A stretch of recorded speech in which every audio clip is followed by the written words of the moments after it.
So Fluent and Chill, yeah, we call it how it's played. From the field to the court, every legend gets weighed. Fourth quarter heat over 2-minute drill. If you can't handle truth, better chill with the skill. LeBron and MJ, we break that smoke. What the closest thing to perfection will that make you? Stats don't lie, we just let us build. This is real talk sports, welcome to Fluent and Chill. Fluent and Chill, yeah, we call it how it's played. From the field to the court, every legend gets weighed. Right, that's probably the end of the musical interlude that we're going to do. So we are live on TikTok, we are live on Chilltown Hoops YouTube, we are live on Sports Fluent YouTube, and we're live on X, as a matter of fact.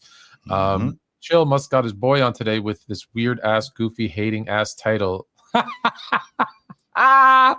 Ooh, man, you say anything like not like I love LeBron, and boy, these LeBronaholics just like going crazy.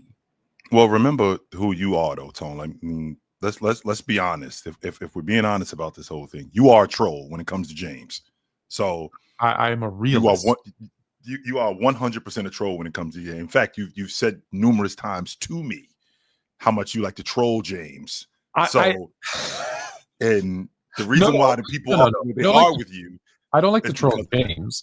I like to troll his fans who are oblivious to reality.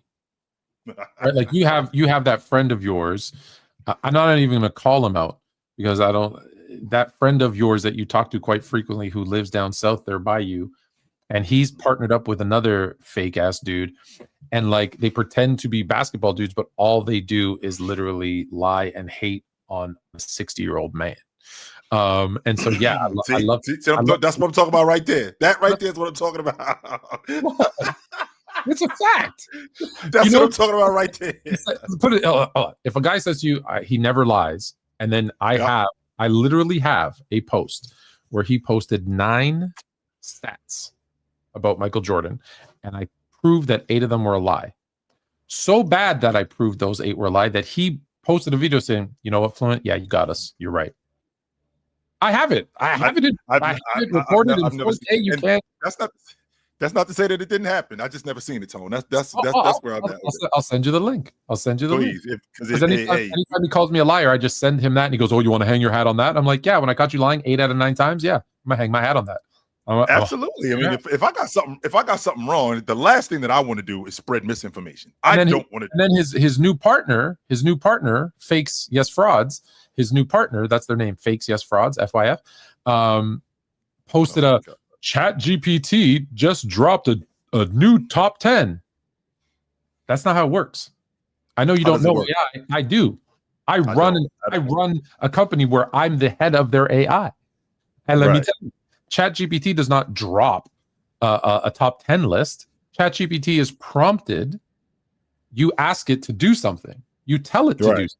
And you could prompt it to say, Jermaine Womack is the #1 greatest NBA player of all time. Who's number 2 through 10? And it'll say, great, here's the top 10 list. Jay's at #1, Fluent's at number 2. And it tells you what you want. So it doesn't just randomly say, here's a top 10 list. So I went, and what did I hear from them? Crickets. And someone asked them about it on one of their lives. And I'm not on their lives, but someone told me this story. So I hope that it's true because now I'm sharing it. And said, hey, what about that? Well, we're not going to respond to it. If he wants to reply, he should come on our live. And I'm like, I went to your boy's page, and the only time he gets big views is when I'm in the video. And I'm not even that big, but everything's like a couple hundred. All of a sudden I see Fluent, 5,000, 6,000, which isn't. But when you're seeing 300, 200, Fluent, 5,000, and then it's 100, 300, Fluent, 6,000. I'm like, why should I come on your live? I proved you wrong. I win. I am the winner. Yes, go ahead. Go try to defend him. Go nuts. Since we on the subject of winning, and since we on the subject of proving people wrong, it looks like James is about to be active by proving people wrong. Again, we're in season 23 and we're getting back to it. And it looks like he's proving people wrong. But was he proving wrong? He's proving you wrong. You're the one who said he should retire and hang him up. I'm the one who said he should be playing. Yes, I did. He 100% is proving me wrong. I've been saying for years this should have been over. We're in year 23. I thought that after the bubble he should have hung him up. Then and in 21, when that happened, okay, fine. Then in 22, when they lost in the Western Conference Championship in 23, they got swept. I'm like, yo, what we still doing here? Why are we still here? I have a video. It just showed up on my TikTok. I have a video of us talking on this show like 3 years ago, and you saying he's like 37 years old or 35 years old. I forget how old he was, like, but he was 30, and you're like, look, it's not that anymore. It's this new James where he'll give you one good game and I'm like, no, dude, he's still got it. And you were saying no, he's done. Clearly, you were saying he's done, and I was defending him. Clearly, I was wrong. Yep. Yeah, Clearly, let the dude play. Speaking of let them play, I gotta ask you, how do you feel about your boy? Who's that? Shaquille O'Neal becoming the new football coach at LSU. Shaq is not the new football coach. Thank LSU, the administration, the players, and the fans for trusting me with this opportunity. Coming back here feels like coming home, and I'm excited to get to work. We're going to play tough, smart, disciplined. Oh my God! I if there's anything that I have, I don't think that I have anything. I don't have more disdain for anything than I do AI. I hate AI. I'm not a fan of it at all. I swear, it makes me nuts. I didn't even. You know who made that? No, who made that? Shaq. See, that's what I'm talking about. That makes it even worse. It probably was him. That would surprise me. We are connected on Sora. We're like follow each other on Sora, and he I showed you the ones he does dancing with Marilyn Monroe, and he's doing. Yeah, he is having a lot of fun on Sora. I'll tell you that. Oh my goodness, man, this guy. So, Tone, this guy right here, you know the guy in the cafeteria who's in the back of the cafeteria. He'll throw food and then run out of the cafeteria. That's who this guy is. Now he's the clown who tells jokes in the back of the cafeteria, but as soon as you confront him, he's gone. Well, and why do you say that? Do you feel that Steph's not the? I don't even think Steph's a point guard, but why do you think he's not the best point guard in the league? Because SGA exists, because Shea still exists. That's why he's not the best. He's not better than those guys. He's still the best shooter in the game. I'm not going to argue that at all. You won't get an argument out of me from that at all. Now, there are guys who can shoot the basketball. Anthony Edwards, I think, has done a great job in shooting the basketball. Donovan Mitchell has also been really good at shooting the basketball. He's been a little bit up and down. I think he's been a little bit up and down. But he's also done a great job. It's very difficult to deal with Steph Curry fans off the strength that they're so delusional. It's like Cowboy fans. Almost. It's like LeBron fans.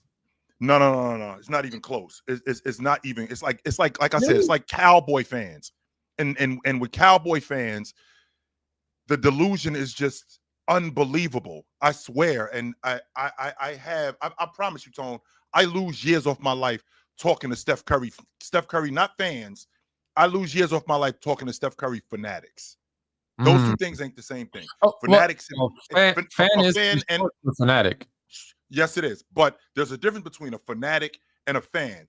And here's what I mean when I say that, Tone. Right, I can be a fan. I can be a fan of somebody. Like I'm a fan of Beyonce. I think she's dope. Yes, I'm a fan of Beyonce. No doubt about that. I'm a fanatic of Michael Jackson. I think he's the greatest entertainer to ever live, and you can't talk me off that hill. There's no way you can talk me off that. With Steph Curry fans, there's actually no talking reason with them, right? There's no talking basketball with fanatics of Steph Curry. Now, with fans of Steph Curry who are also fans of the game and understand basketball, you can actually talk to them, and we can have conversations, as opposed to people like the fanatics of Steph Curry. Man, they're awful. They take years off my life. Is it because I do what I can not to talk to them. I do. Is it because they feel Steph changed the game? I think that has something to do with it, but I also think that they're so emotionally attached to him off the strength of who he is and how much they feel connected to him. That, and on top of that, the fact that we're coming on that, we're coming up on a time when I think that the clock is ticking on Curry. So we have to get as much as we can possibly get from him at this particular time, because when it's over, it's over. So I think that there's people who are defending him more and more today than they ever have. And I don't think that there's any reason to defend him. For what? Well, I think what you're saying though is true of all fans, because there's a fan base. When you try to distinguish between fan and fanatic, even though technically it's the same thing, but I know what you're saying. There's there's like the regular, and then there's the extremist, right? And you're talking about the extreme fanatic. And so in every fan base, there is an extreme fanatic. And Steph like that right there against your King in the finals. See what I'm talking about? Okay. See what I mean, Tom? So I'm address that. Doesn't every fan base have a section of it that is a fanatic, like an extreme fanatic that thinks, for example, LeBron, I go back to your boy quickly. There's your guy, James Kingdom. Coach James, who says they will never say anything negative about LeBron. And we all know there's negatives, because there's negatives about every player, and they will, and they've on record said, I will never say anything negative about him. Well, in that case, you're an extreme fanatic who you shouldn't be talking, because you can't be subjective about it. Yep. So isn't there a Kobe fan who thinks Kobe was perfect because he's the evolution of Jordan, and he was perfect offensively and defensively? None of that's true. I can admit about Magic, his flaws, like tragic Magic was a real thing, but there are people, Magic's the best, Kareem's the best, whoever did. KD, I have KD who's not even in most people's top 15, and people are like, he's the GOAT. No, he's not. But they like, well, look at what he does, because they've attached themselves to either one thing, and I think Steph is the same thing. They've attached themselves to kind of one thing that he does. You know, I used someone in the TikTok chat said, how did he change the game? I don't think that he did change the game, to be honest, but there is that narrative. And if you believe in that and you think any of those things are true, you can latch on to that one thing. And it sucks when you're trying to have a normal conversation, because everybody's definition of things are different. And Teddy Hart hits us with a super chat at perfect timing. Teddy, I appreciate you. And it says, if you could change point guard to mean playmaking guard and shooting guard to mean scoring guard, then we can stop having to rank guys like Magic, Stockton, CP3 on the same list with Steph, Dame, and SGA. And then all will be right in the world. Well, it's funny that he says that, because the point guard, by definition, is a playmaking guard who has the ball in his hands more than he doesn't. The two, or the shooting guard, or the off guard, is the one who plays off ball more. So you're actually wait. Don't stay right there, Tone. And the shooting guard plays off ball and does what, Tone? And scores. It's also known as a scoring guard. Yeah. So that is actually the definition. The problem is the definitions have stayed stagnant, but the roles have expanded, right? Like it used to be a center block shots, rebounded, posted up. Now center brings up the ball, passes, shoots threes, but they're still expected to do those other things too.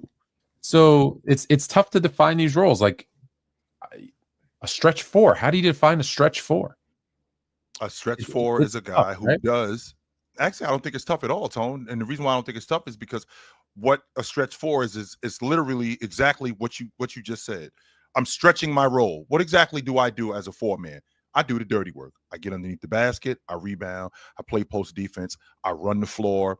I defend at a high rate. But I don't just defend on the box. I also defend on the perimeter. In addition to that, playing offense, I don't just play down low on the box. I play in transition. I'm a stop and pop big. I also play in pick and roll. I play in pick and pop. That's stretching away from the basket. That's what when I think about a stretch four. I'm just stretching the distance that I play in. I'm expanding where I play on the floor. That doesn't mean that I don't still do four-man things, though. I still do four-man things. I still get on the glass. I still defend in the post. I'm still diving on the floor for loose balls. I'm still doing all the dirty work stuff that four men do, in addition to me being a stretch four on offense. And this is something where it says talent expanded. That's actually really wrong. It's actually really, really wrong, because talent. Oops, did I click that or did you go? I did not. Talent expanded is really it's an incorrect assessment, because talent is something that you're born with. So that hasn't expanded. 7-footers aren't born with the ability to shoot a three or dribble. No, they're not. In fact, probably learn how to do that. Nobody is born. That's not talent. Okay, those are skills. Now, skills have been expanded, but why have skills been expanded? Well, because we've asked players to do more. We don't, whereas in the past, it's not that there was a center who couldn't dribble and shoot. They were literally not allowed to, right? They were told, this is your position. And if you want to play, if you want to make it to college, if you want to make it to the NBA, this is what I need you to do. Now, every once in a while, someone broke that mold or fought the system, but it didn't. Listen, if I were to make it a race thing, okay, listen to this. Warren Moon wasn't allowed to play quarterback and had to go play in Canada to prove that he could play quarterback so that the NFL, but it wasn't because of his skill or talent. It was because of the color of his skin. Why do I bring that up? It sounds like a crazy analysis. It's because people told 7-footers, you're not allowed to dribble. We won't let you play here if you dribble. And then they had no choice. So I just want to make that clear. That wasn't allowed. And now it's expected, which is hard. And I want to expand on that part right there, Tone. Okay, well, where did that come from? Why is the big man now expected to handle the basketball? Why is the big man now expected to play 17 feet away from the basket, 20 feet away from the basket? Where did that come from? Because that wasn't always a thing. No. I was the most effective when I was around the basket. The offense was ran through me playing on the box. Now the offense isn't ran through me. The offense is ran with me playing on the perimeter, like what's going on with Joker playing in the mid range. Joker's being more of a wing guy, and they run cross action, they run split action, they run dribble handoffs off of Joker. Where did this come from? Well, I think that this came from smaller guards, and this came from smaller guards expanding the game. And now you have to be able to do that. And I think that they saw, and I think that people saw Curry. I think that people saw, well, even before Curry, I think that people saw Nash, and they saw Boris Diaw, and they saw how fast they played, and Sean Marion, how they stretched the defense, but they didn't win it. They were making deep playoff runs, but they didn't win it. But then you into Steph Curry and Klay Thompson, and now these guys win. And okay, that's the formula. You need backcourt guys who can stretch the defense. Now, of course, you're not going to get guys who stretch the defense like Curry. You're not going to get guys who stretch the defense like Klay Thompson in combination. That's not going to happen. Because those guys, this is why Curry ruined the game more, as much as he changed the game and made it better. I love Steph. Steph is in my top 10 favorite players of all time. Okay. And ranked higher than Jordan, ranked higher than LeBron, ranked higher than a lot of guys. Steph is high on my list. Like, I think he's top 5 or 6 on my favorites list to watch and play, because he does what I dreamt of doing. However, he made everybody think they could shoot logo threes, and that was a good idea. And the fact is, they can't. Just like Joker is making people think all 7-footers can bring up the ball and facilitate an offense. They can't. And it's interesting because as much as the talent has expanded so much and so many players can do so many more different things than they used to, I wonder, and I'm not saying this is true. I'm looking at the TikTok camera. I'm looking at this camera. I don't know that this is true. I wonder, has the players focus on doing everything diluted them being able to do one thing? So are they a jack of all trades, masters of none? Right? No, like any big man, give me a big man that has supreme footwork and post up moves right now. A big man elite. that has supreme. I mean, Joker's got real good footwork on the box. 100%. Joker's got great footwork. He doesn't have Olajuwon footwork. No question about that. No, he doesn't have Olajuwon footwork, but Joker's got really good footwork. Zubac's got some good footwork too. I watched Joker. Today's NBA or historically? Well, compared to the best to ever do it, I mean, I don't think Zubac's footwork. I don't think Zubac's footwork is that far off from Lonzo Mourning. I don't think Zubac's footwork is that far off from Patrick Ewing. I think he's got really good footwork for a big. I mean, but with that being said, guys like Curry, what they did, what Curry did with expanding the game was now he dragged the big man away from the basket. And with dragging the big man away from the basket, I could say the same thing, Tone, that you just said about what Curry did. Jordan did the same thing. He tricked me. He actually tricked me into think that I could do that. Only to accept, no, I'm never going to be that good. I'm never going to be able to fly like Mike. I'm never going to be able to run like Mike. I'm never going to be able to do what Jordan does. But he had me thinking that I could do that. Curry did the same thing with a lot of people. And I think it was even compounded with Curry off the strength that Curry looks like a lot of everyday people. That's the difference. Like if you see Curry, I mean, Curry looks like at 6'2", 6'3". He looked like somebody you could run into in the mall. I mean, I've seen Curry. He's our size. Right. And I've said this to you before. He's our size, and I'm 6'3", 270. You're 6'4", probably 220 because you lean and mean. And it's less like, but hold on. When we say that's everyday guy, in reality, you know that we're like 1% of the population. Like we're not normal, right? We feel like we are, but I know what you're saying. I think it's more when you see him up against, the 6'10", 6'9", right guy. Right, that's what I'm talking about. Like, oh, he's a regular sized dude. He's bigger than the average dude. But yes, I that's what I think. I get what you're saying. So it's like, they all think they can do it. But I also think he made NBA players think that they could do it, all of them. And look, they're working on it. Not one player. I have an injury, so I'll include the injured player. I have a 13-man roster. Okay, of 12 and 13-year-olds, my youth team. All but two are super comfortable shooting the three. Almost to a fault, to be honest. But I'm the coach, so I let them. I tell them, let it fly. But that's ridiculous when you think you go back to 1987, and there was maybe two guys on the team, an NBA team, that were comfortable. Not who were comfortable shooting threes. Sure. You literally went from two NBA players on a team to now all of them on youth teams shooting threes. I get it. The differences are the distance is different, but still, it's that mentality. It has really changed. And I also think too, Tone, that when you have that kind of skill set, I think it would be not disingenuous, but I think it would be robbery if we weren't able to expand it. Don't get me wrong. I do think that you as a big man still. You know what's going to happen, right? No, I don't know what's going to happen. Well, what you bring up the 3-point line as a trial. It goes up and down for the first little while. Mm-hmm. You mess around with the distance, until you feel like you get it right. Mm-hmm. Teams then adjust analytics, and they're like, oh, it makes more sense to do this. Mm-hmm.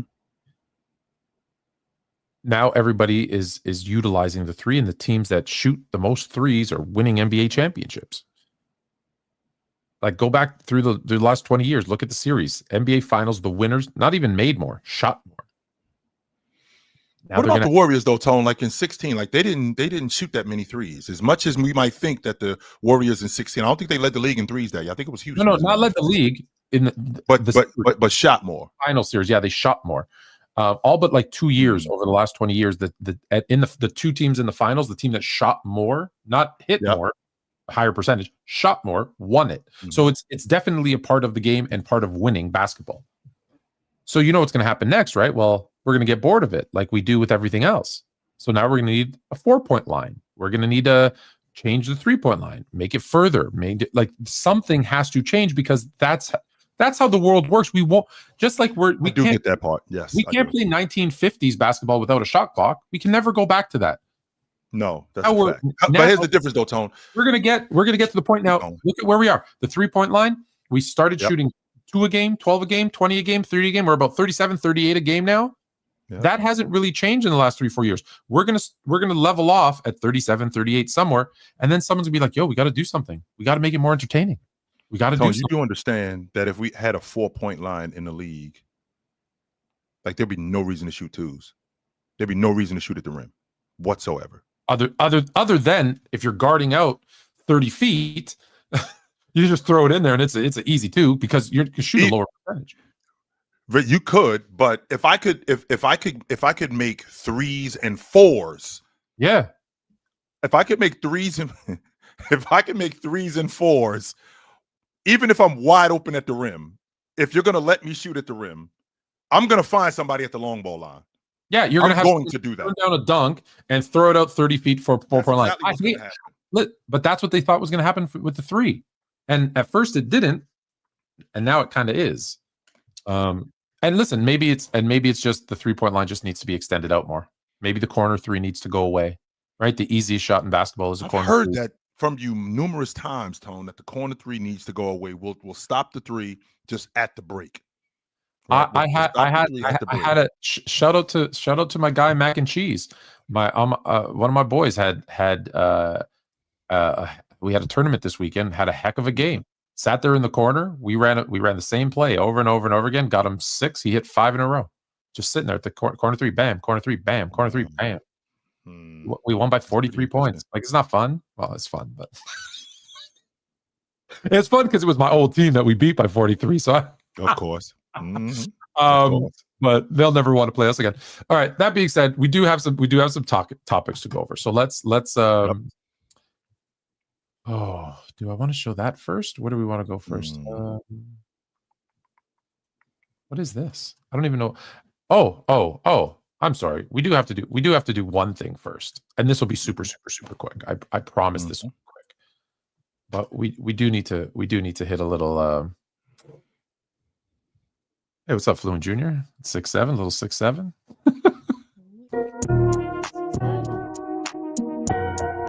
Let's go. Love you too. Have a good night. You dropped one. Bear down, baby.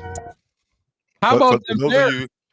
For my TikTok people, Tone is a Bears fan. Right? Oh, that's right. They didn't see what was happening there. Yeah. For my TikTok people, Tone is a Bears fan, and with Tone being a Bears fan, we have so little to cheer for. With Tone being a Bears fan, as you know, I think that this is the first time the Bears have been in first place. I think in like 15 years, something crazy like that. 2006. Okay, so 20 years. So it's been 20 years since they've been in first place. So we got some people, doing the gritty and getting happy. There's a kicker. There's a kicker who hit the game winner against the Vikings. Yeah. After giving up, the Bears are up. They're leading. They give up a terrible touchdown. I don't watch football. What do you talk? Football's my number. Who is this Leaf dude? Like, football's my number one sport, bro. That being said, I'm a Bear. Listen, I was a Bears fan since as long as I was a Laker fan. So I'm loyal. That being said, hold on. I'm trying to do two. When I try to do two things at once, everything goes. Focus tone. Everything goes one haywire. Thing at a time, brother. I know we got time. Okay, so let's jump into our first topic because this is one that I'm so happy about. I told you it was going to happen. I hope that they're able to keep going. But I did want to give a little love to my Bears because we get so little bit about it. I'm not going to touch that last comment. Actually, but we do have one more story because I want to end the topic. Because the roles have expanded, the original position names are no longer valid and it messes up lists. No. Why these things are invalid, okay, I disagree with that. It's because players and teams have put themselves out there and they've listed themselves at positions that they're not playing. Okay. Steph Curry listed as point guard has never played point guard, not even in college. He's a shooting guard. This is my favorite one. I'm sorry. I'm not pick. I know you're gonna say I'm picking on him and I'm trolling. LeBron James. I'm not. Okay. He's been listed at every position in the NBA, right? If you go to his NBA.com or basketball reference, okay. That's a bold-faced lie. Okay. So when he was listed as a center that one season, it was done at the beginning of the season. Let me tell you who was on the roster. DeAndre Jordan. What position does he play? 5. Can he play any other position? No. He's 5 man. Dwight Howard, also listed as a center. He's your 5 man. Although he's not a starter he didn't get a lot of playing time, but they also had Jay Huff. Jay Huff is a center, can't play anything other than center. Also listed as center was Anthony Davis. Now, Anthony Davis can play center or can play the 4. We all kind of agree with that. He should be a center, but he wants to play the 4. Okay, he was listed at center. 3 of those 4 guys started at center every single game that season. One of those 3 guys. And yet, you still listed LeBron James as a center And so I guess the Lakers had a 2-center set where they started 2 centers. That's what you're trying to tell me? Did he play a role of a center in any of those games? No, he was just listed as a center, strictly to say, oh, he started at all 5 positions throughout his career. Steph Curry was listed at point guard just because, well, he's the shortest guy on the team, and he's, we're going to put him at the point guard. He never played point guard. He didn't. How you play is more important than where you're listed. So, he did play the point guard for Mark Jackson. That's not true, Tone. Yes, he did. Yes, I'm sorry. You're right. You're right. He did play the point guard for Mark Jackson, so that's not true, Tone. You're absolutely right. You're right. That he did. I will give you that. So, okay. And with that being said, if I'm not mistaken, James did start at the 5 last year in the playoffs against Minnesota, which was a disaster. Okay. That is different, though. But that's different. That is different because Magic Johnson started every position in his rookie season. He didn't start at the 5, Tone. He jumped ball. He was their lead guard. No. He was listed at every starting position in the regular season. In fact, so was Scotty Barnes of the Toronto Raptors, was listed as the starting at every position in his first rookie season. In his first, he only has 1 rookie season. Right. In his rookie season. Right. So what you're listed isn't really where you play. That's not true. If you don't, well, the reason why that's not true, Tone, because we have some guys who are more versatile, but primarily, right? We got some guys who are primarily this is what they are. Steph Curry, for example. Steph Curry primarily plays off the ball, but he's listed as a point guard. But he does play some point guard. I'm not saying he doesn't, right? But what I'm saying is just because my point is, just because I'm listed there doesn't mean that's where. Right. If I list Andre Drummond as a point guard, and he plays exactly the same way, is he a point guard? No, because I mean, sure, there are some exceptions. But he was listed at point guard, so he's a point guard. DeMar DeRozan is a prime example of that. DeMar DeRozan is listed at the 4. DeMar DeRozan is not a 4. He's not a power forward. Yeah, stop. No, he's not a power forward. He plays the 2. He's always played the 2. He's played the 2 for how many years did he play up in Toronto? Like 10 or 11? Yeah, something like that. He played the 2 the whole time he was up there.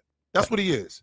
That's right. Okay. So there are people who are listed at certain positions who don't play that position, but then there's plenty of guys who are listed at the position that they play, but then they are there. Chris Paul has always been listed at the lead guard.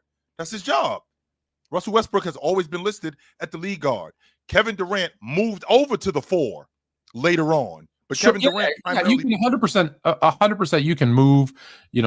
Hell, Magic was a small forward when he came back when he was fat in the late 90s. Just you move. That's fine. All right, let's get to the actual news here. My Detroit Pistons. And as far as my fandom goes, everyone knows I am a Laker fan. Period. However, it doesn't mean I can't like other teams. Okay. And I've had like you in football, how you've had your little secret love affair with the Denver Broncos. Mine has been with the Detroit Pistons. One, because I've been saying for a couple of years now, I think they're going to turn things around. And 2, because I spent a lot of time there last season, and them letting me and the kids on the court and shoot around and how well they treated us. It's cool. But they're also a really good team. And they've just reeled off 10 straight wins. They're 12-2, first in the East. I told you they were going to be good this year. You did tell me they were going to be good. Yes, you did. However, you didn't tell me that they were going to be. You didn't tell me that they were going to be this good. This good? No, you did not tell me that they were going to be this good, Tony. So those 2 things are not the same, right? So with that being said, I think that I'm dealing with a team that's developing an identity. And one of the things, and I think I said this to you when we were talking about Detroit last season, that I thought that I thought that the maturation of this team was going to, especially offensively, was going to depend on Jalen Duren.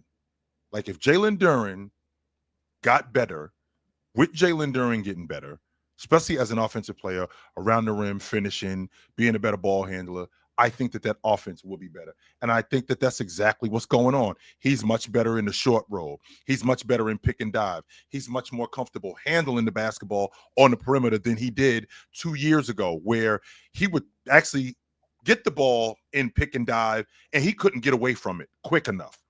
Now he's in the mid post and he's making moves to the rim. Now he's in the post and I see jump hooks. Now he's getting the ball off the glass and he's going with it. And he actually looks comfortable handling the basketball.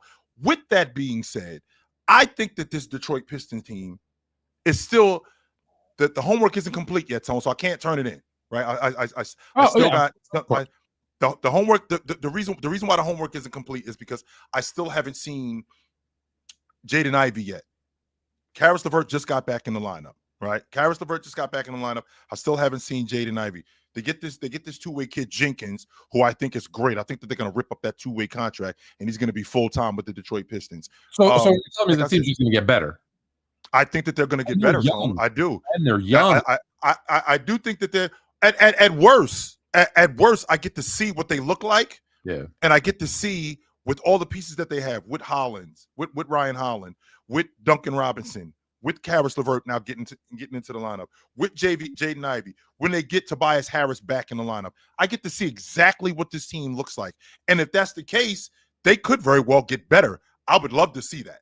I would absolutely love to see that. As of right now, and I'm saying this to you on November 18th, 2025, I think that on November 18th, 2025, I think they're a second-round team. I think they're a team that's in the semifinals. I think that they're in a dogfight with whomever, and I think that they end up losing in the second round.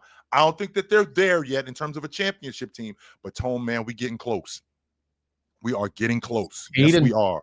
Caden during the new Shaq and Kobe. Let's relax. Chill out. I mean, again, what we have a tendency to do, right? What we have a tendency to do is we have a tendency to go off the rails sometimes. This is the same, and just so you know, what's his name? Sheesh Main. He's the same dude who said I said, because he just wants to be recognized. Yeah, because you know how trolls are, Tone. Because you're a troll. So right. So you know who trolls are. So Sheesh Man, he's the same one who said I said that the Detroit Pistons are winning the NBA championship. No. You all along said it's Cleveland in the East. He said that I said that. But he wants to be recognized because nobody pays attention to him, whether he's in school, whether he's at the mall. Why are you paying attention to him now? Because he wants to be recognized. So let's recognize Sheesh Man. Let's do that. Mm-hmm. Speaking of teams on the come up, I've been saying this for 2 years. So I'll take credit for this, is the Atlanta Hawks need to get rid of Trae Young. Because as statistically fantastic as he is, I don't think he is the type of player that wins you basketball games. And with him out of the lineup, they've won 5 straight games, top 2 defense, top 10 offense, top 10 net rating, and 7-2, now 7-2 on the season. Is it time to trade Trae? Yes. And that doesn't mean Trae is garbage. That doesn't mean Trae is trash. No, it doesn't. It doesn't mean that he's a bad player. It doesn't mean that he isn't skilled. It doesn't mean that he isn't talented. He's just not the right fit for the team that's around him. Yeah. And Atlanta didn't do a good job of putting the proper team around him to win. And maybe they never can. So move on. Because even if this was the best talent that he's had around him, Tone, and when he was on the floor, it still wasn't working. Even though I was super high on this team with Trae Young. I told you they were going to finish top 4 with all that talent around him. I remember I said they're going to be a top 4 seed this year in a weak East, or not a weak East, in a year where the top more competitive East. How about that? Yeah. Sure. A balanced East, because when you're missing Jason Tatum, you're missing Therese Halliburton, like you're missing some of the top guys. Now Paulo's out. Check. Now we're going to get to this in a minute. Giannis is out. Yep. I know it's a short period, but this was an opportunity for Atlanta to do that, and they just. I don't know. Listen, we're not in the locker rooms. We don't know if it's him, but the teams tend to play better when he's not there. And I just think there's a type. He's a type of player that is super skilled, super talented, and he needs to have he's like Russell Westbrook. The kid can win an MVP.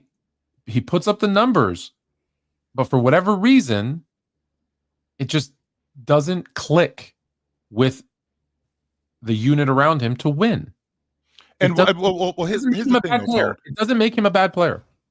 But because they're in a dogfight right now with Atlanta. They're in a back and forth with Atlanta, right? Atlanta's in a back and forth with Detroit right now. Detroit, yeah. They're in a back and forth with Detroit right now. But with that being said, what is the problem? If that's the case, Tone, what exactly is the problem? Why isn't this working? Because this is the same guy who I'm watching go 26-12, 27-11. I don't know, 27-11 again, and he's missing out on all pro teams.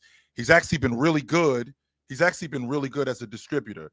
He can be a bit turnover prone. He can be a bit of a recluse when it comes to shooting the basketball and throwing his team off the track in spaces like that. All right, I get that part. But if I'm sitting on a sideline and I'm watching this Atlanta team and I'm Trae Young, my first thought process is, all right, how can I, when I get back out there, what am I going to do to keep this train rolling? How can I keep these guys connected? Okay, my shot diet definitely needs to change, right? I don't love 23 footers with 18 seconds left on the shot clock. No, I don't love that.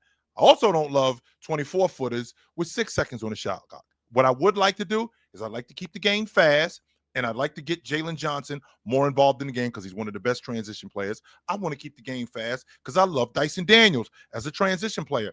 I'd like to see Okongwu be more of a finisher around the rim. I don't think that you use him as much because when I think about Okongwu, I think about how James Harden used Clint Capella around the rim. I think the difference is James Harden was a little bit bigger, and I think James Harden was able to get into the paint and manipulate the defense a little bit more. I think Trae Young's size has been a bit of a detriment to him in that aspect, but I do think that he could use Okongwu around the rim a little bit more. This other kid, I have a difficult time saying his last name. It's Ngai. Don't ask me. You know, I can't say my own last name. Right. I actually think that I think that he's good. I think that he's good stretching the defense. I think Bogey is also good stretching the defense. They also got Luke Kennard. They've got Alexander Walker, who's great. And if that's the case, if I'm Trae, I'm not thinking, I got to come back and average 25 a game. You already know I could do that. You already know that I can do that. And I'm in a contract year. I think that if we end up, I think that if we end up continuing to roll, right? I think that if we end up continuing to roll and I do my job and I'm more of a distributor, more of a playmaker, and I'm more efficient as a bucket getter, I think that will make us even better. Like this dude said, I'm switching up for no reason on Trae. What does that mean? I'm switching up. I never said that Trae Young was a detriment. I never said that Trae Young was whack. In fact, I'm on record saying I've actually coined the phrase whenever somebody misses out on being an all-pro or being an all-star, I call it getting traded because it's easy to leave Trae Young out. Of all the people, it's easy to leave out, Tone. I feel like it's always easy. I feel like it's been less difficult to leave Trae off the all-pro team. It's been less difficult to leave Trae off the all-star team for all of those reasons. I just feel like with him, as opposed to everybody else, it just looks different. Like this dude said, you were high on him last year, and I still am. I still am high on Trae Young. I am. So because I know Ron is a big Ron is a person. I still am high on Trae Young. I just think that he's super high on Trae Young, and he's been wrong, right? Yeah. So you're with him that you are high on him. I still am high on Trae Young, no doubt about it. I'm definitely high on Trae Young. I just look at this Atlanta team, and it's obvious that they play a different style of basketball with Dyson Daniels. I actually said this was earlier this season and it was last season that, I like when Trae Young, when Trae Young goes to the bench and they move Dyson Daniels over to the one, how much better they are. I mean, not better. Better is not the word I'm looking for, but they don't miss. They don't lose a lot. Okay. Let me address this real quick. You know what? The 25 and 12 guy, let's get rid of him, even though only played 4 games with this squad. Yes, because it's not like he's only played 4 games in his career. This is a reoccurring theme, regardless of who's next to him.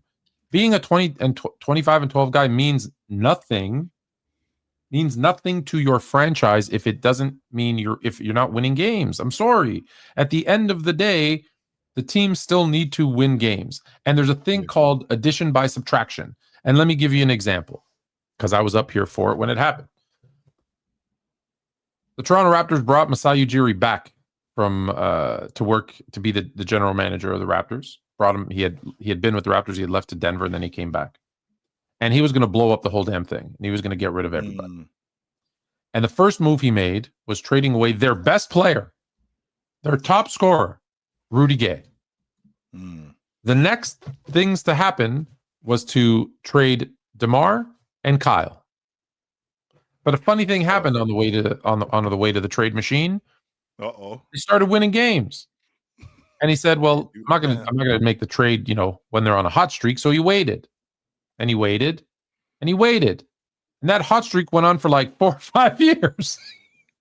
And it was the team that won the most games in the NBA over that span, other than the Golden State Warriors.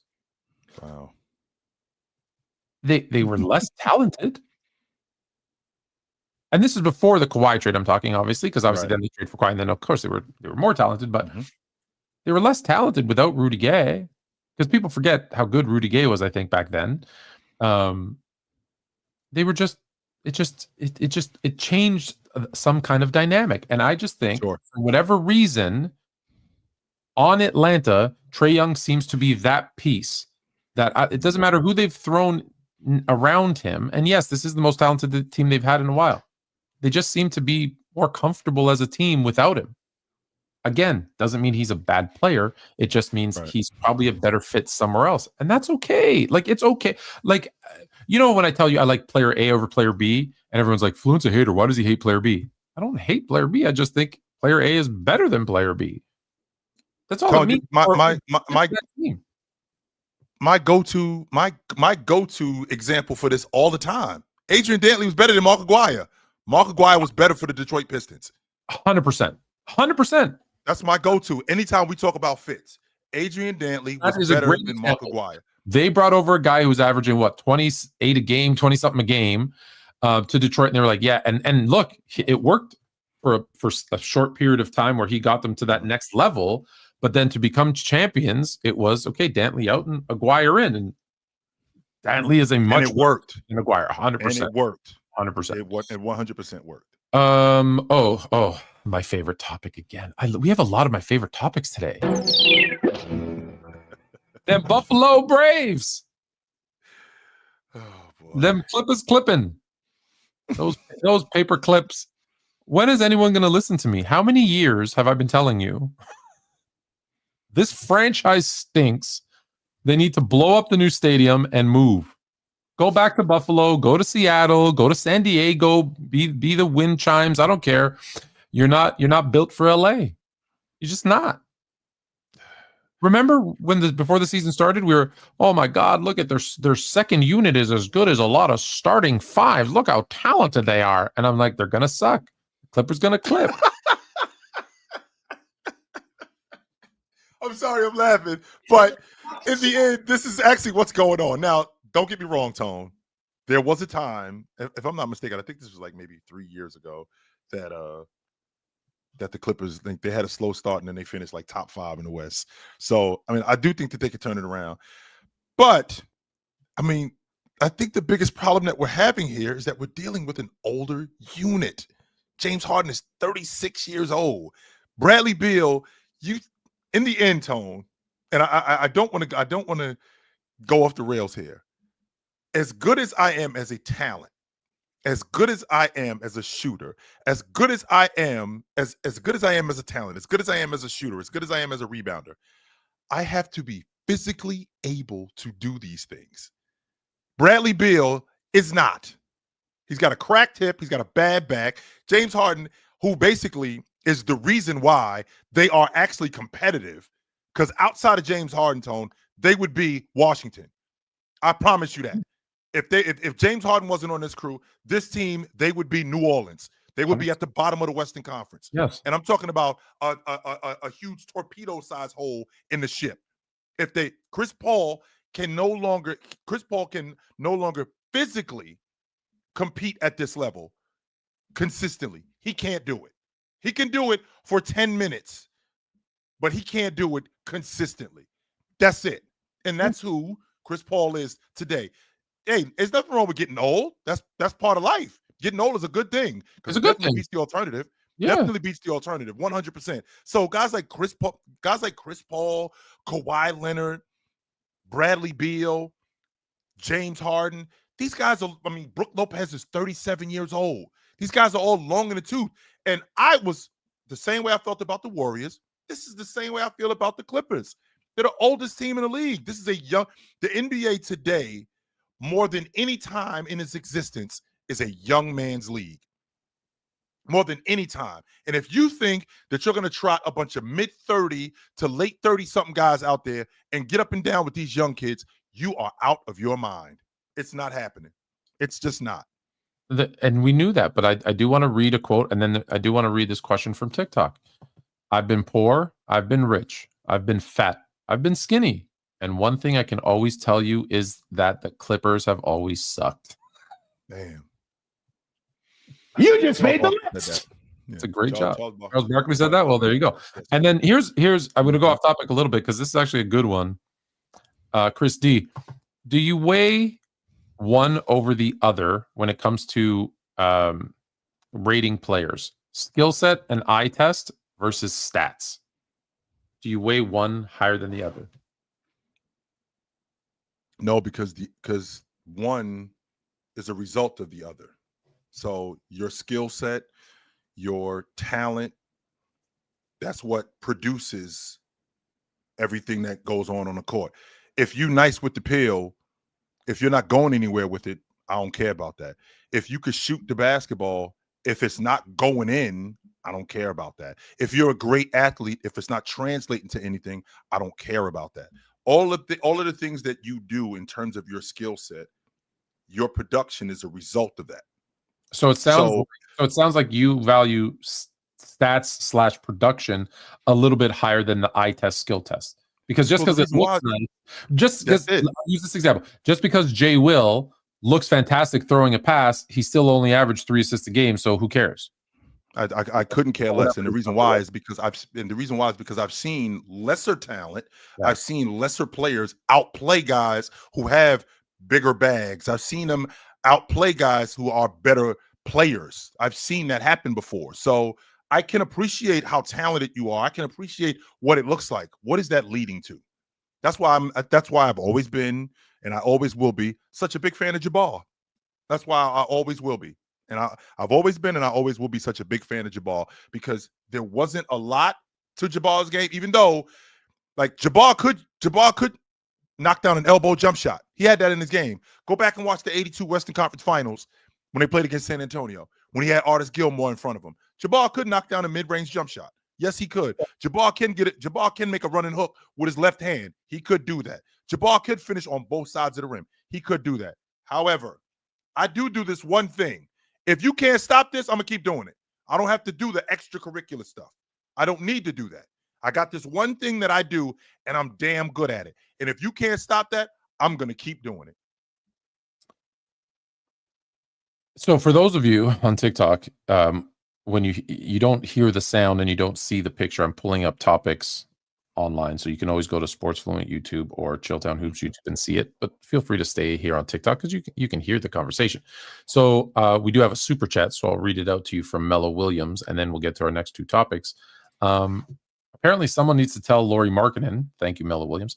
Someone needs to tell Lauri Markkanen the Jazz are tanking. His efficiency the last 3 games are video game-like numbers.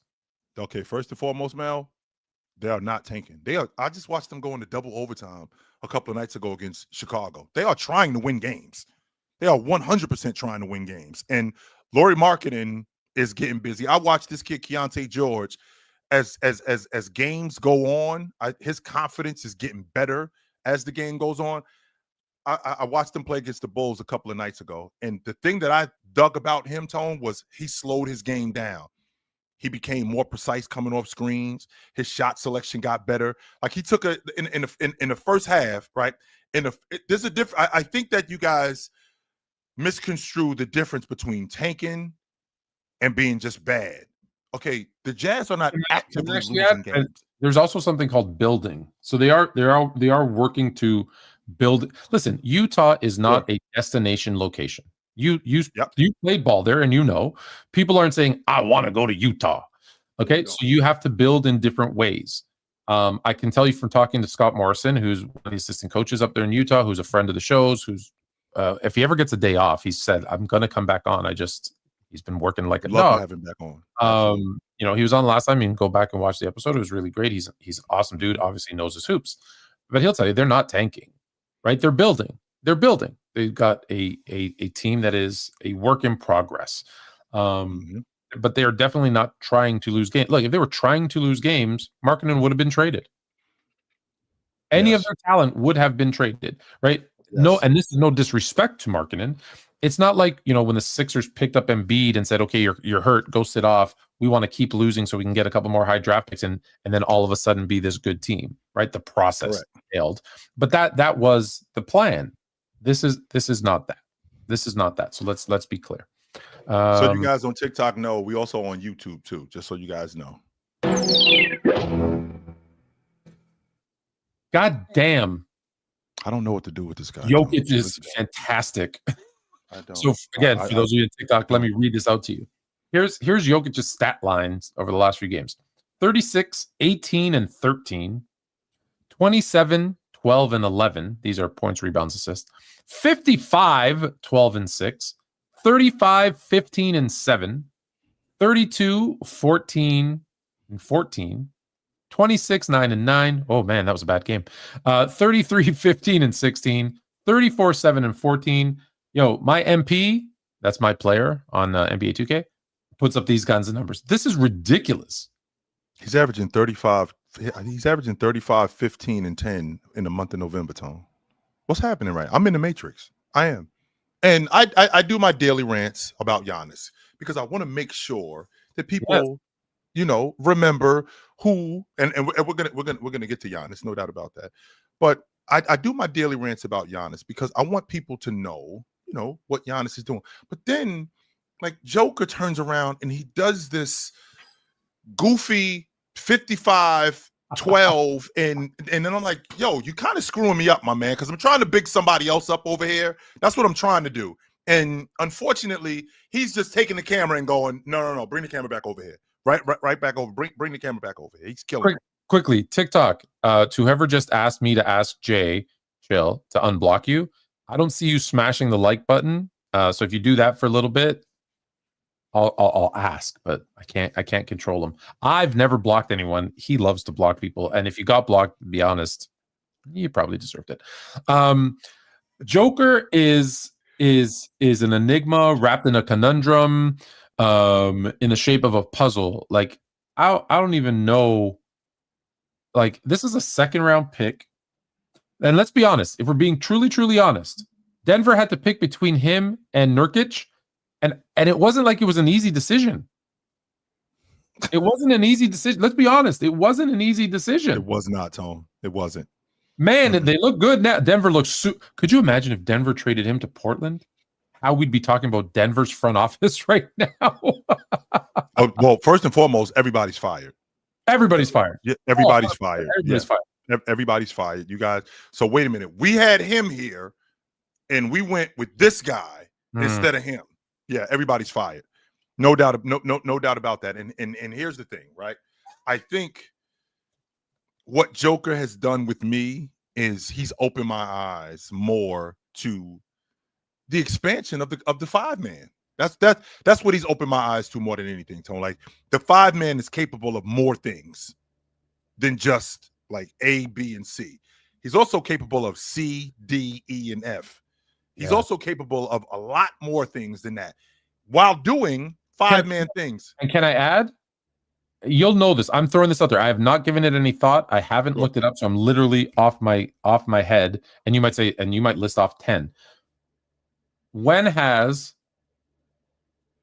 a top player on your team been a center, okay, that hasn't been a defensive center won a championship? Joker was the last one to do it. Well, I'm saying in the history of basketball, obviously he was the last one.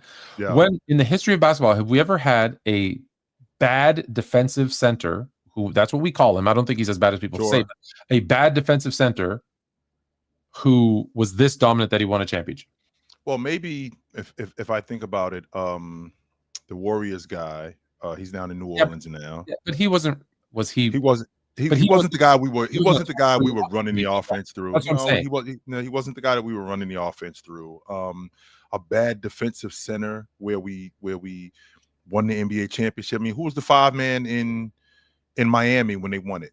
It was James on the front line with Bosh. Yeah, but that center would have been the 5th option.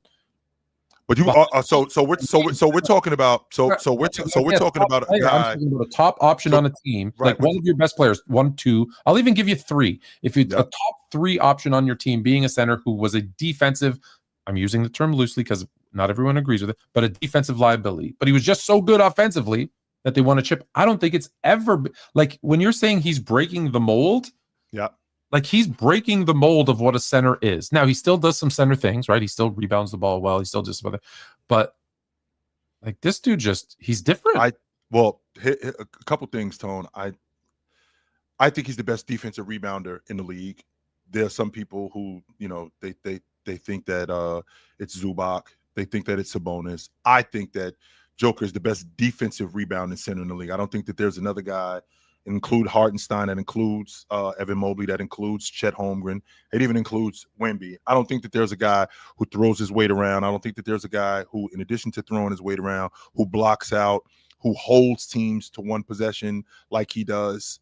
I don't think that there's another guy in the league like that on the glass like Joker is. Now, I think the divide with people is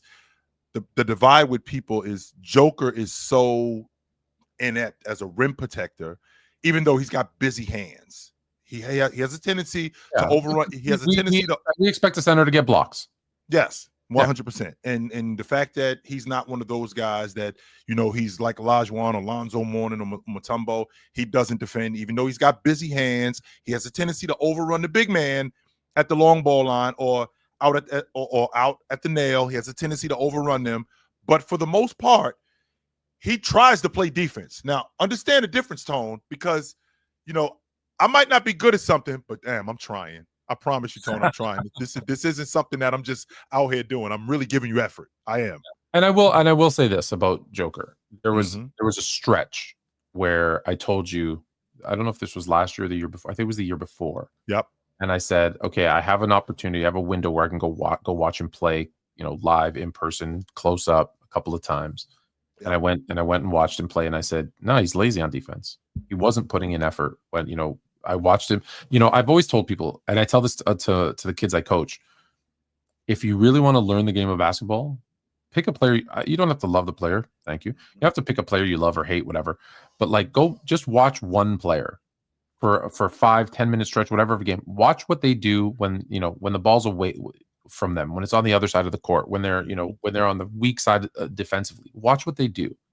And if they're standing around doing nothing, like, it tells a lot to a player if you can focus on that one person and see what they do when they're not involved in the game. And so I did that, and I was like, man, he just stands around, he does nothing. Like, he jogged back on defense because he was like, my guy's not doing anything, blah, blah. And I was just like, man, like, this dude's lazy. This guy's not playing. Yeah. And someone said to me, well, that was his bad stretch. You got to watch more. And then by the end of the season, I watched more, and I was like, okay, the effort was there. And there was a 5-game stretch where he was just like tired, lazy. I don't know, whatever the hell it was. But he does put in effort. I used to say this about Luca too, right? Like, you can tell the times when he's trying, right? Because his cheeks start to go red. You can see it. And there's other times where he's like, all right, he's just taking it easy and he's saving himself for that offensive end. So I found that very interesting. Plug in your phone. Don't let it die like last time. It's not dying. Nope. I got it because they think. No, that was a good angle. We got to see the whole shirt, the whole Fluent and Chill shirt. All right. I was going to do the next topic, but let's do the next super chat. Super chats, so are on YouTube. People ask us questions and give us a little donation, and it's a great way to get your questions answered. So TikTok, I do apologize. There's a bunch of questions. I'll try to scroll through them at the end and go through them. But Sir Darko here asked, what's good, y'all? Quick question. When we eventually get the NBA 100, do you think the NBA should keep everyone from the NBA 75 or take some guys off?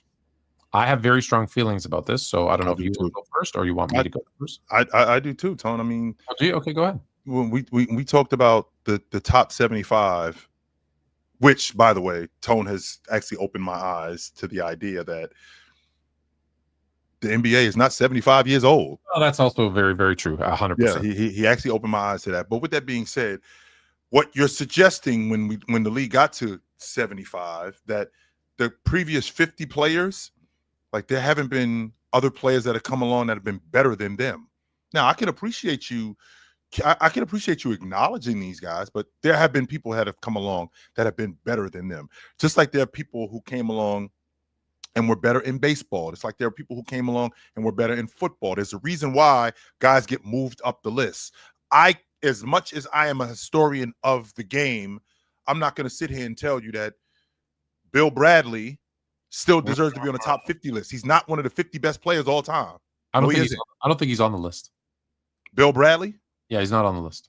Well, he might not be on the list anymore, but I'm 100% confident that he was on the list. No, yeah. I don't believe he was on the top 50 list. I can go. I think you should check. I think you're confusing the fact that he's in the Hall of Fame and he shouldn't be. But I don't think we're allowed to take them out of the Hall of Fame. Bust my notes out right now, Tony. Yeah, check it out because I don't.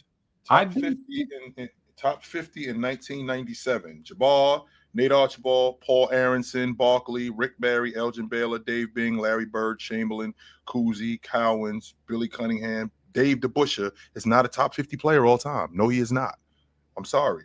Drex, Dr. J, Patrick Ewing, Frazier, Iceman, Hal Greer, Havlicek, Elvin Hayes, Magic, Sam Jones, Jordan, Jerry Lucas, both Carl and Moses Malone, Pistol Pete, Kevin McHale, George Mikan, The Pearl, Lajuan, Shaq, Robert Parrish, Bob Pettit, Scottie Pippen, Willis Reed, Oscar Robertson, David Robinson, Bill Russell, Dolph Schayes, Bill Sharman. See, like stuff like that, like Dolph Schayes and Bill Sharman. Are you telling me that these dudes played in the 50s?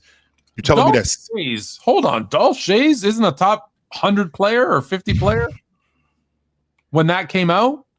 In 1987, Tone. This was in 1987. Okay.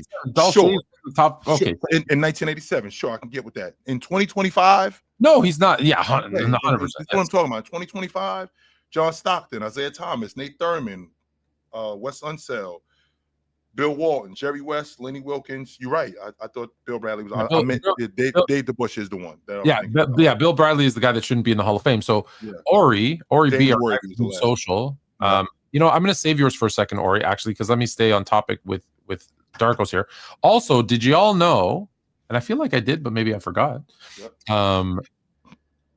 That the way the initial NBA 50 list was put together, they did 10 players from each position. I did not know that, to put the 50 together. I did not know that. That's news. I don't know that I do. I didn't know that. I did not know that neither. That's news to me. Wow. That's interesting. That is definitely something they should. Yeah. So I don't like the list for a couple of reasons. I don't like the list because if that's what they did, that's horrible. I didn't like the 75 list, one, because it wasn't on their 75th anniversary. I'll explain that in a second for those that are like, what the hell are you talking about, Fluent? Mm-hmm. But also, I don't believe I hated the fact that they said, well, the top 50 are the top 50, and now we're going to add 25 more. I'm like, no. Like, if there's 25 players, if there's 50 better players now in the last 25 years that have played, which you can make an argument there are, and it knocks out some of the guys who were in the initial top 50, then so be it.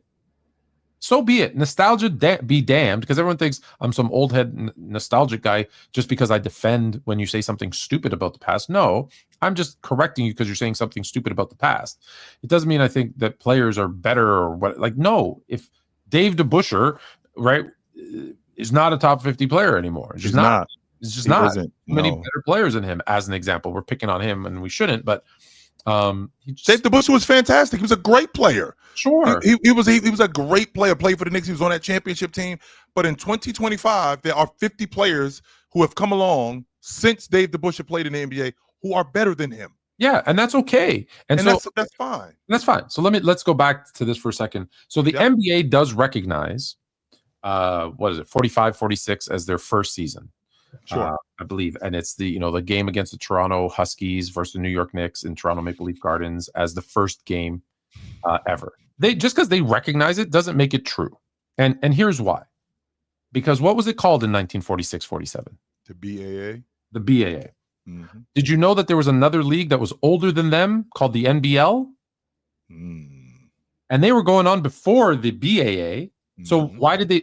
I don't know if you know this. So for those 4 or 5 years, so let me give the history. So for the 1949-50 season, in 1949 it happened, but it was for the 49-50 season. The BAA, Basketball Association of America, and the NBL, the National Basketball League, merged, and became the NBA.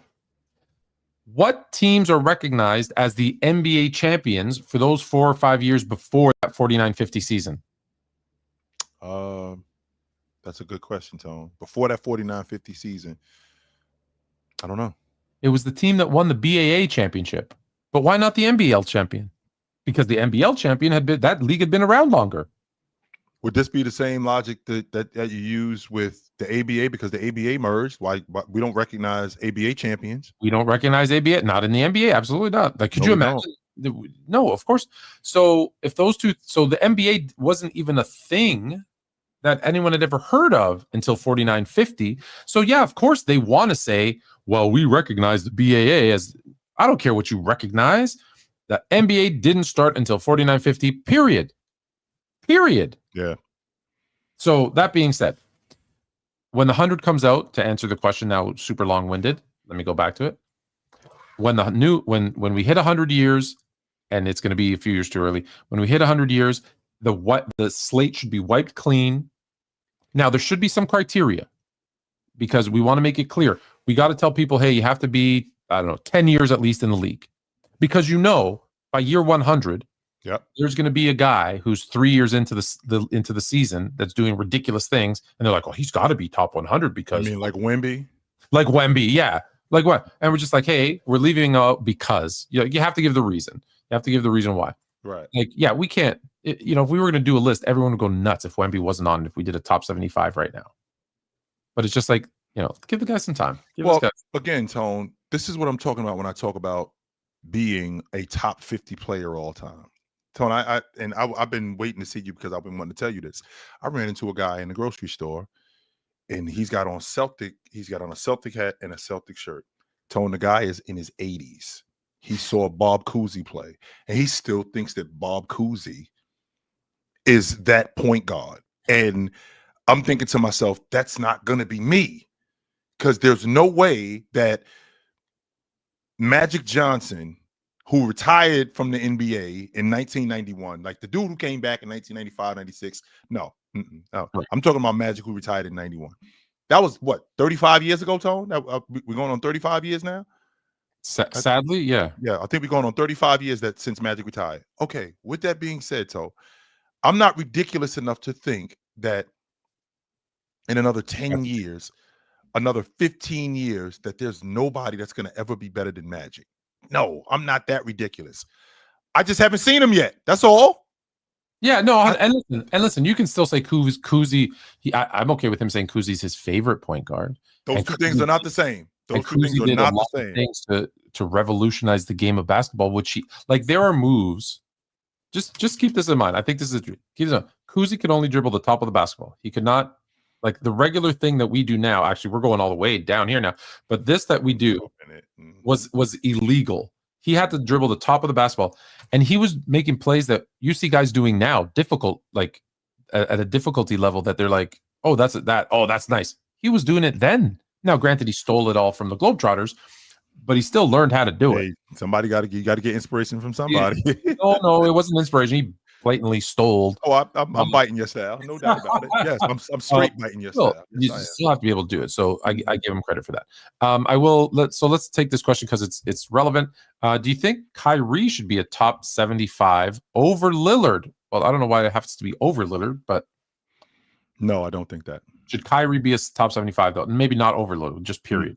Well, what top 75 to me suggests is you can't tell the story about the NBA over the last 75 years without said player. I think that he led the Cavs from a 3-1 deficit against the Warriors to the championship. Well, actually, he didn't lead them, but he Yes, did. he did. He 100%. Without him. He 100% got busy. No doubt about that. But does that mean? I mean, outside of that, if that's right, is that what? Make sure that we clear on that, Tone. I think I'd like to think that that dude had a lot to do with what happened. Yes, I want to make don't sure. know. I'm just saying they lose in 5 if it's not for Kyrie, based on what LeBron did that game.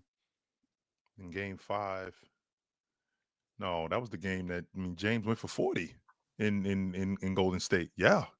Yeah, both of them went for 40. As a matter of fact, it was two guys to go for 40. But again, Kyrie Irving, I think Kyrie Irving is more of a folk. I think he's more of a folk hero than he is what people want him to be. So Kyrie Irving, super nice with the pill, ridiculously talented, one of the better scoring guards that I've ever seen, no doubt about that. But when you put together all of that stuff and you put together what he did in totality, does that equal a top 75 player all time? Was there the consistency with him that it was there the consistency with everybody else than there was with him?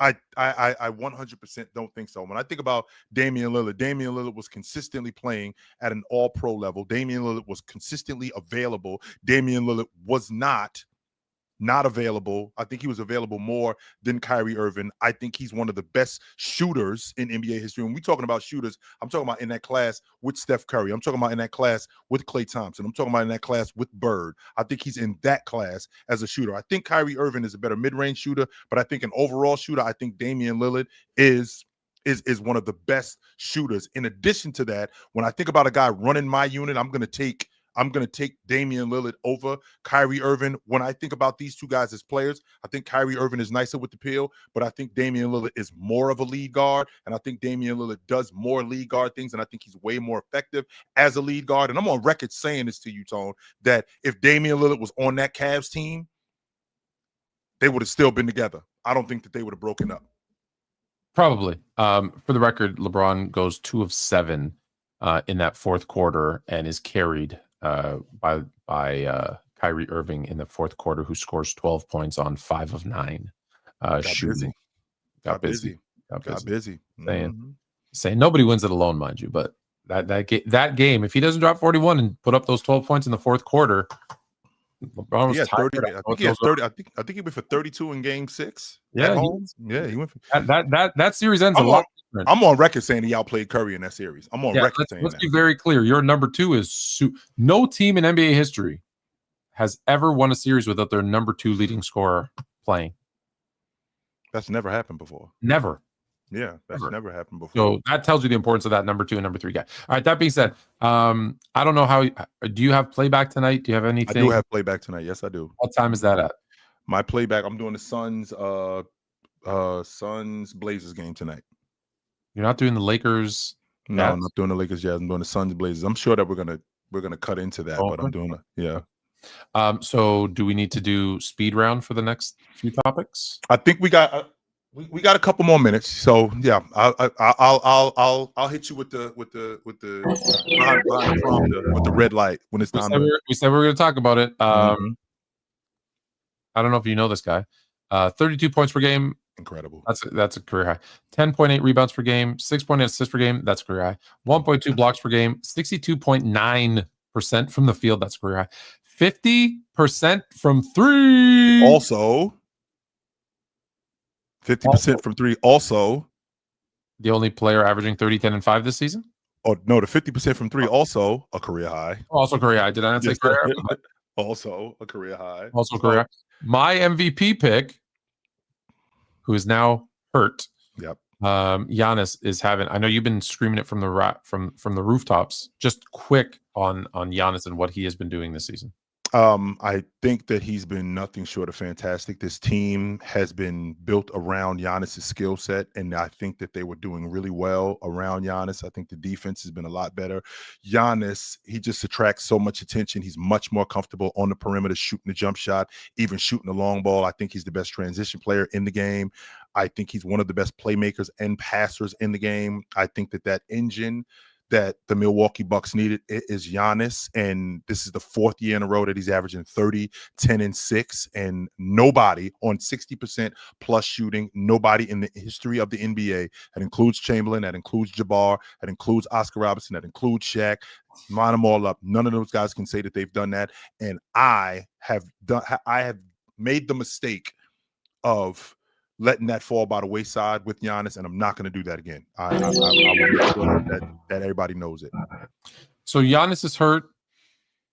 Oh no, groin 1 to 2 weeks. Castle is hurt on the Spurs, but I think more importantly, everyone's savior, the alien, has a calf strain, and you more than anyone I know is super scared about calf strains because they turn into Achilles. So as the kids would say, speak on it. I believe that Nas said, "I never sleep because sleep is the cousin of death." Well, yes, he did say that. If that's the case, you know how I feel about calf strains, because calf strain leads to Achilles tears and Achilles pops.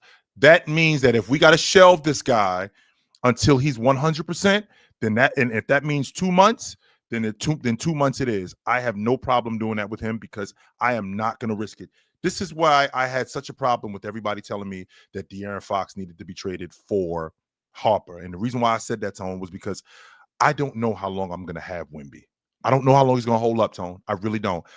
What I'm hoping is you want a team now and a team that has a chance in the future. Yes. And I'm hoping, what I'm hoping with Wemby, if I can get a decade, that's what I'm hoping. That if I could get a decade, maybe 12 years, I'm so in with that. However, what I'm not trying to hear is losing him this season to an Achilles tear, because I'm going to lose him next season too. And that's going to set me back years. I'm not trying to hear that. So whatever this is, however serious this is, if he's got to get shelved for a month, for 2 months, not put him on a shelf. But you know how I feel about this, Tone. I know. Anything going on with your heart and with your calf, I don't play that. Nope. You know my guy Ori B, so I gotta get his question in here before we. How close is Joker to the best offensive player ever? So first of all, who is the best offensive player ever? Let's start there. I think it's James. I think James is the best offensive player ever. I don't think that there's a guy in NBA history who's a better offensive player than James. James just does everything. You need buckets, I got buckets for you. You need to be a distributor, you need to be a facilitator, you need to get downhill, you need to get to the rim, you need to get other people involved in the game. You need a guy with a ridiculous IQ and understand the game and see the game plays ahead and understand offenses and be able to dissect offense, be able to dissect defenses. That's James for me. I think he's the best offensive player in the history of the game. With him and Joker, I do think that there's a gap, and that gap is where the buckets are. I think James is a better scorer than Nikola Jokic. I don't think he's a far superior scorer, but I do think he's a better bucket getter than him. So I think the gap it's not substantial, but I think that there is a gap between those guys. Are we talking about kind of for the entirety of their career or at their best? Even at their best. Because obviously Joker had those first couple of years, obviously, where he wasn't really playing much, he wasn't scoring much, he wasn't ever. So if we're talking about kind of Joker who he is now today, I would say, okay, who scores more? James by no now. Well, what is Joker's? I don't, to be honest, I don't know what is his average. Joker's averaging almost 30 a game. I think it's 29.6, something like that, 29.7. So they score about the same. Mm-hmm. Joker is more efficient. Joker, I believe, correct me if I'm wrong here, shoots a 3-ball at a more efficiently. At a pretty high clip. He's shooting it at a pretty high clip. How are his free throws? I think he's at around 74 to 75% as a free throw shooter. So they're both about the same from the free throw line. Who gets more offensive rebounds? Joker gets more offensive rebounds. That's more offensive. And who would you say is kind of the better? I don't want to say passer in terms of a skill set, but facilitator of the offense, and racks up more assists. I think that's Joker, although you can argue who's the better passer because that's a little bit subjective. Sure. Well, I've got a guy who scores the same amount of points, is just as efficient from the free throw line and all over the court, is a better long ball shooter, facilitates more of the offense, gets more assists, although maybe pick or choose who's the better passer, who also is a better offensive rebounder.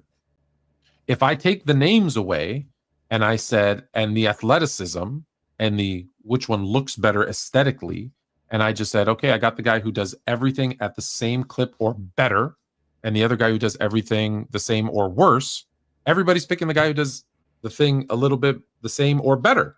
And then that's Jokic. I don't think I've ever seen, if I'm just saying offense, I don't think I've ever seen a better offensive player than Jokic.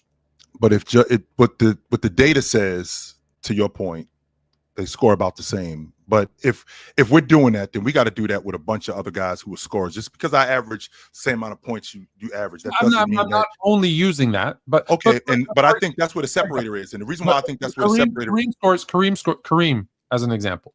Sure. Let's use one season. Kareem scores 25 a night. KD scores 25 a night. Yep. That particular stat is tied. Now you start looking at the other things. Well, KD can also score from the mid-range. KD can also score from the long ball. KD's a better free throw shooter. So KD becomes, okay, he's the better scorer because you look at everything. But when I look at, that's why I said I just use that as one point of the list. So I'm not saying he's a better scorer because they average the same. Right. You that point. And that part I get. But I think that when we're talking about as a passer, I think Joker is a fantastic passer. I think James is a better passer. I think James is more of a facilitator. I think James at the top of the. Sorry, Heat Check is on TikTok saying we got to give Trista a shout out and get her on the show next week. So you're on. Trista a shout out. Yes, absolutely. I think James is more of a facilitator. I think James is as much as I think James is more of a ball handler. I think there's a difference between being a primary ball handler and being a hub. I think Joker is a hub, and I think that they run the offense through Joker. Yeah. I think that guys operate off Joker. I think James is a better decision maker with the basketball as the primary ball handler. I think that that's the difference between both him and Joker. When we're talking about being a transition player, I think James clears him as a transition player. 100%. I think James clears him as a transition player. I think James clears him as a finisher at the rim, even in the half court, getting downhill. When we're talking about him being a long ball shooter, I think that even when James was in the middle of his career, he was knocking down the long ball at a 40% clip. He did that when he was at his best.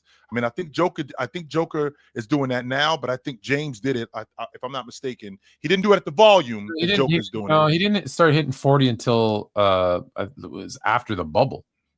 No, 13, he was 40% at the long ball line. Oh, that one. Okay, that yes, one. Sir. Was it 40 or was it 38? No, it was 40%. I mean, he was shooting 50. He was shooting almost 60%.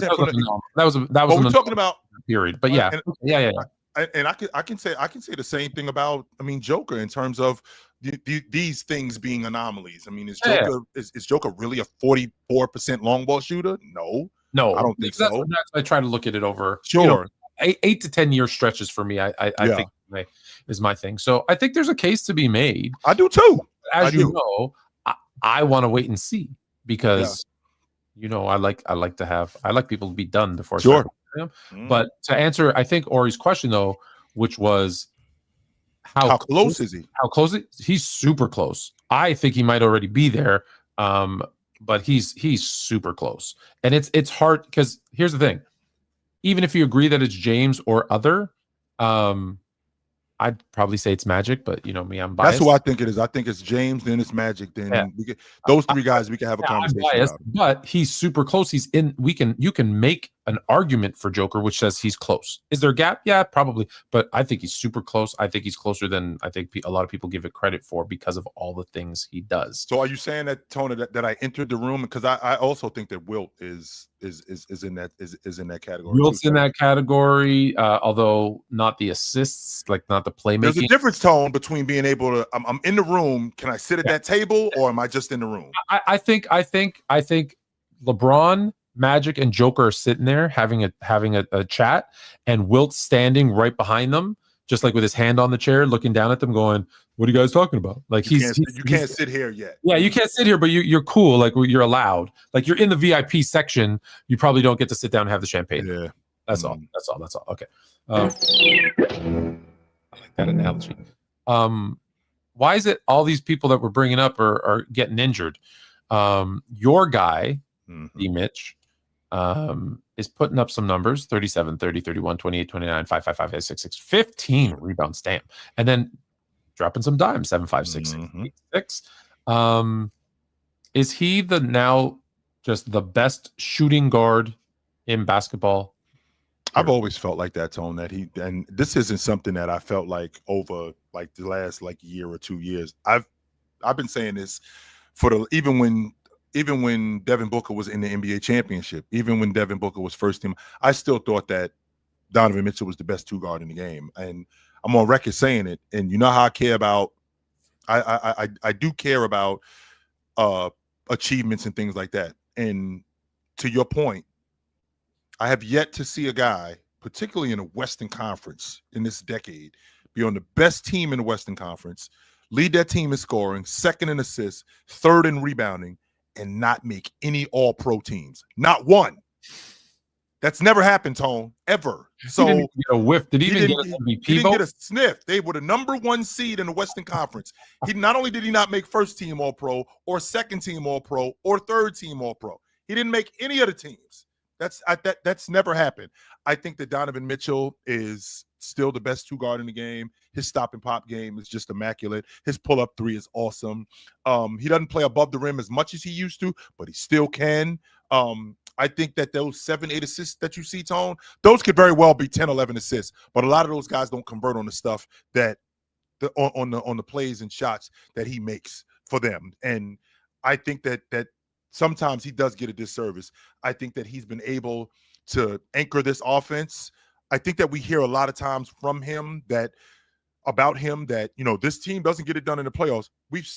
He doesn't get it done in the playoffs. I've seen Donovan Mitchell win playoff series. I've seen him take his team to the playoffs. I've seen him go deep into the playoffs, and I've seen him get busy in the playoffs. So with that being said, I think that with all the other two guards in the game, the example that I always use, Tone, is I see why you married her. She ain't for me. I'm talking about Devin Booker. I'm talking about Anthony Edwards. I see why you married her. She ain't for me, though, and I don't want her. Gotcha. I think she's super dope, but I'm going to go with this one over here. And I think it's Donovan Mitchell. Last thing, Sir Darko, on the anniversary teams. Looking back, it's kind of odd that according to the NBA's 50 team, Shaq was a top 10 center all time in year 4. In year 4. Because they picked 10 people from every position. He shouldn't have been on that team. That was crazy, yo. Or do you think, am I crazy? Should he have been on in year 4? Was he already a top 10 center of all time? If I think about the 5 men during that time, Chamberlain, Jabbar, Russell. Like, did he do enough in 4 years? Yeah, to go over. Like, was he even better than? He wasn't better than Olajuwon. He wasn't better even in 1997. He wasn't better than Olajuwon. He wasn't better than Jabbar. He wasn't better than Russell. He wasn't better than Chamberlain. I think we can have a conversation about Bill Walton, to be honest with you. Oh no, Bill Walton shouldn't be on anybody's list. Yeah, he didn't play enough. I'm sorry. I definitely think we should have a conversation about Bill Walton. He wasn't better than Ewing at that point. I don't think he was better than Elvin Hayes, but Elvin Hayes was a 4-man. I'm sorry. Walt Bellamy, maybe. He wasn't better than Willis Reed at that point. Moses? He was not better than Moses. No, he wasn't. At that point, nope. In year 4, no. Yeah, I'm saying year 4. Like eventually, yes, but you. Moses averaged 25 and 14 for 9 straight years. Why am I forgetting the first center from George Mikan? Yeah, there we go. George Mikan, sure. Yeah, George Mikan. I mean, I think that there's a bunch of guys that we can have conversation, right? There's a bunch of guys that we can have conversation. This is why I tell you, no one active should be on these lists. Yeah, it just keeps it clean. Especially in year 4. Yeah, year 4 is too early. Yeah. Jamo, Pistons won again right now, 12-game win streak. Chill. What does Cade have to do to win an MVP? Does he need to be a 30-plus per game scorer? No, but I do think that he got to keep winning. Winning matters. Winning 100% matters. Well, then how's he going to beat SGA? That team might win 80 games this season. Yes, win. I don't think 30 a game is the bar. because I mean, just because SGA averaged 30 a game, I mean, Joker didn't average 30 a game. If you think about what he did in 22, what he did in 21, when he won it in 21 and in 22, he averaged 26 a game. And when he won it in, I want to say in 24, I think he averaged 26 or 27 a game. SGA averaged 30 a game last year. Luca averaged 34 a game, and he didn't win the league MVP. So I don't think that that's the bar. Even though Joel Embiid won it averaging 30, I don't think that that's the bar. I think that you have to win. You have to do so many other things in order for your team and for your team in order for you to be considered the league MVP. We have, I think, like I said, the talent in the NBA right now is so phenomenal. We didn't even talk about how ratings are super up, and the face of the league hasn't even played a game yet until tonight. Yep. Oh, I wish we had more time to talk about this one, but the Cavs we do. We got time for this. 100,000 for violating player participation policy.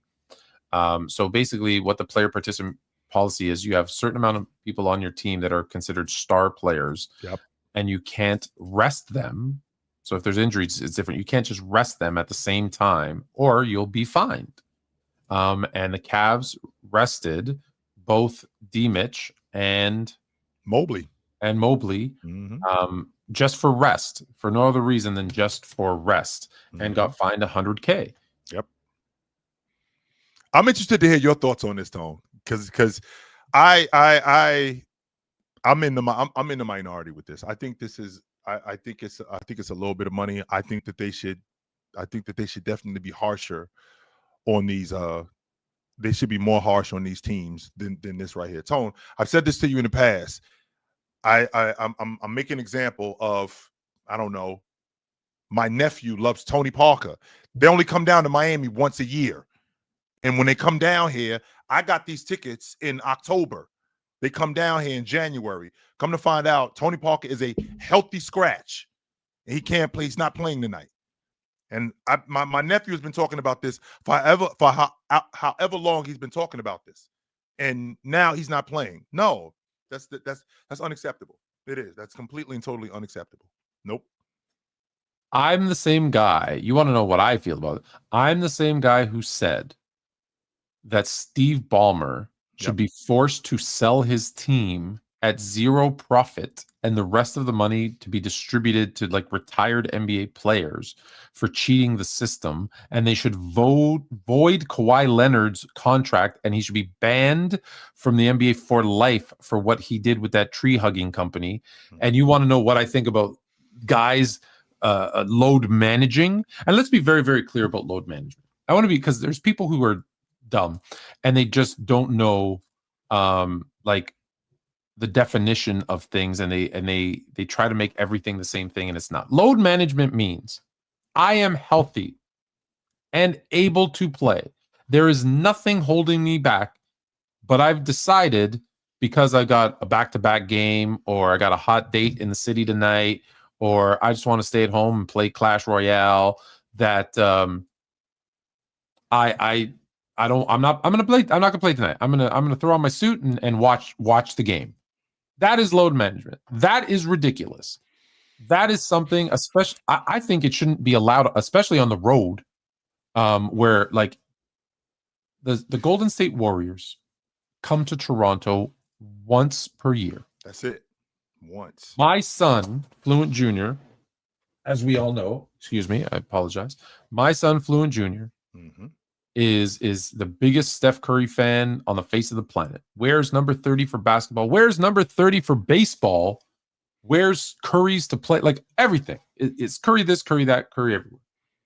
You're telling me, and you know the pricing in Toronto is ridiculous for tickets. I'm going to buy him a ticket and pay $3,000 for us to go watch a game close enough where he might be able to maybe give him a high five just so that he can say, I'm never going to wash this hand again.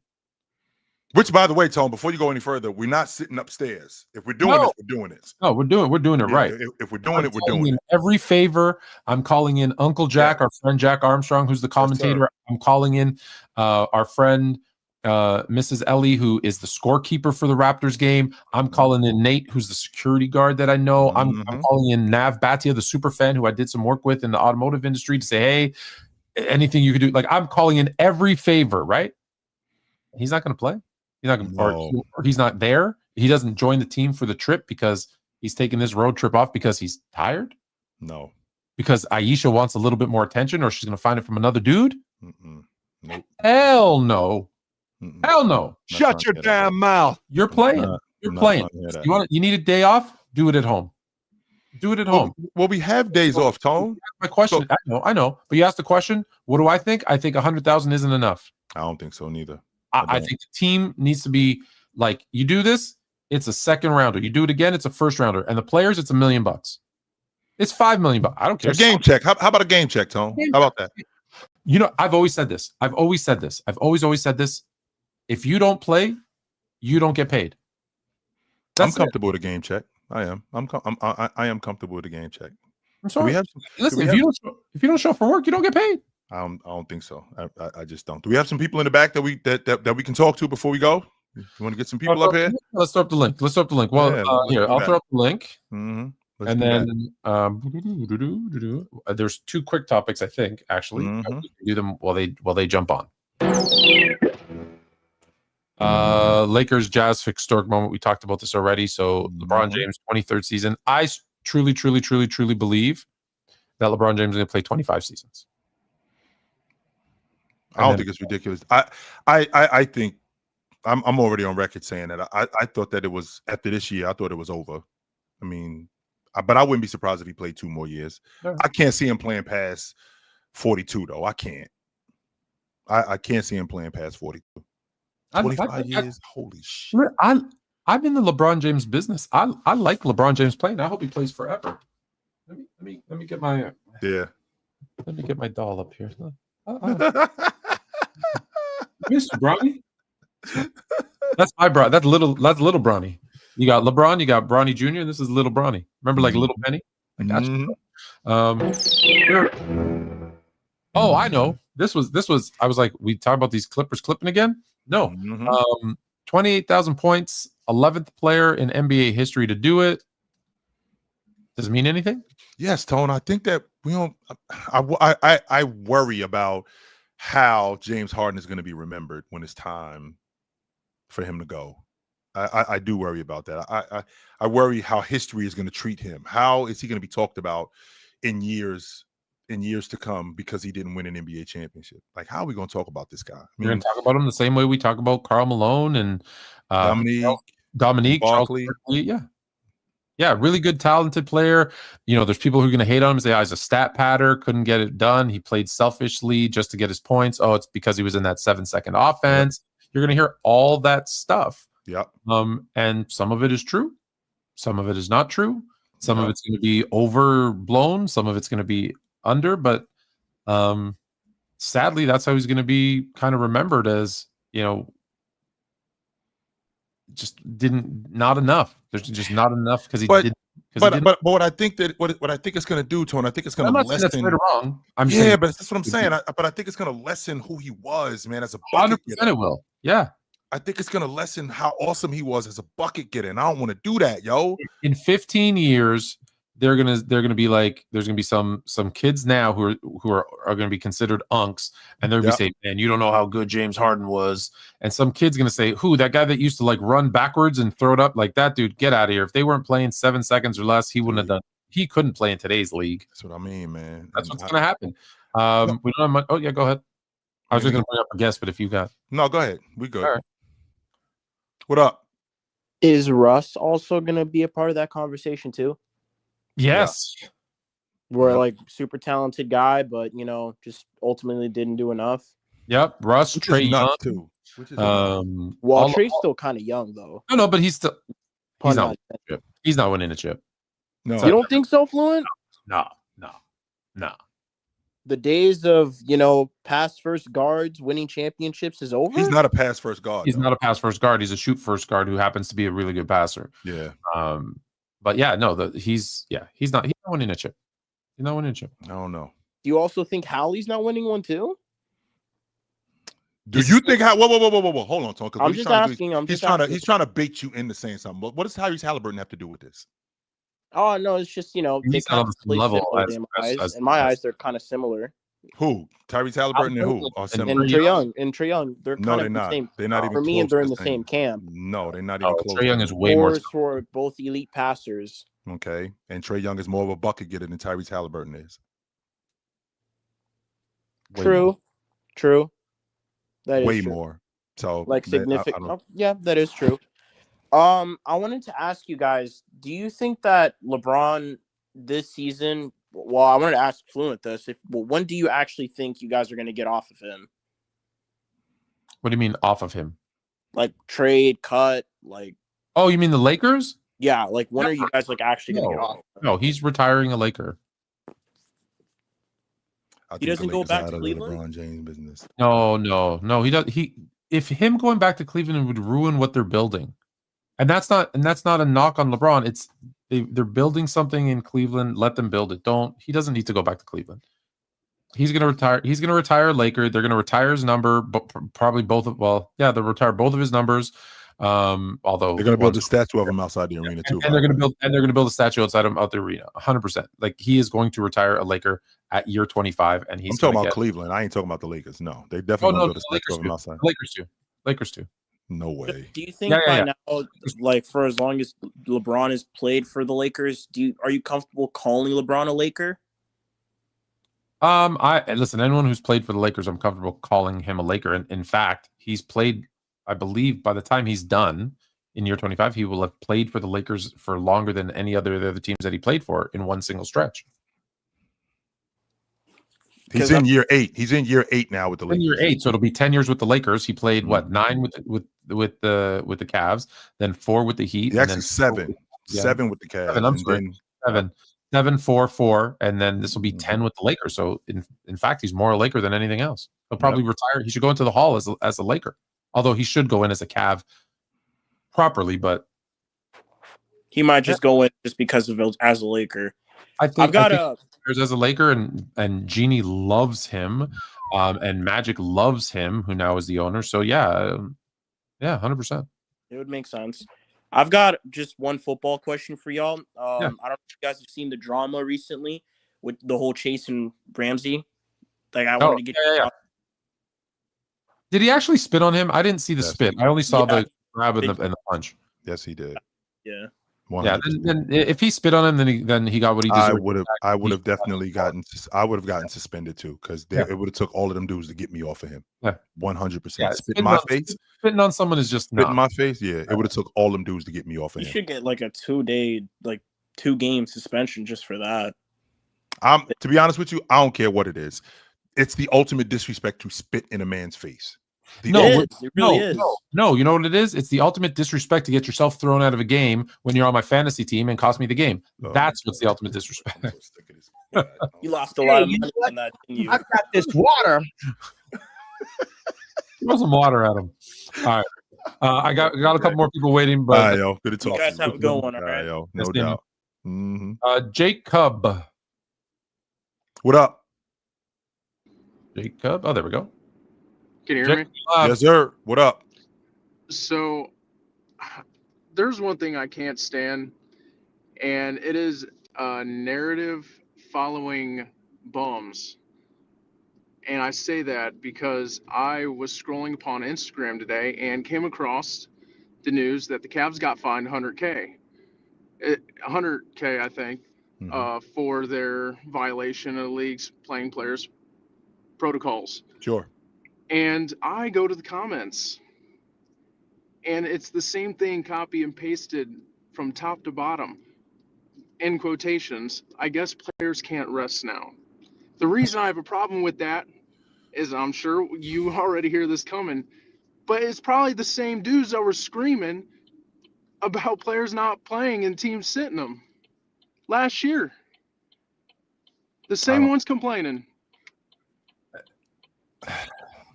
Listen, I don't get it. You can't make a fan happy sometimes, I guess. Rest. What you say? There's players screaming to rest their players. No. Just fans commenting, just all upset that. Oh yeah, you can't read. Teams can't rest. You can't read comments in IG or X for that matter because it's all. I know. They're all. I can't tell if it's rage bait or not because I'm like, it is. No, it's all rage bait. It's all rage bait. It's all rage bait. sometimes it gets me. I'm like, man, that's crazy. Like that can't be your actual opinion on it. That's Jay's burner account. No, Yeah. And also, kind of a random question. I'm not sure about you, Fluent, but Chill, I know you talk about boxing, but do you watch or enjoy UFC at all?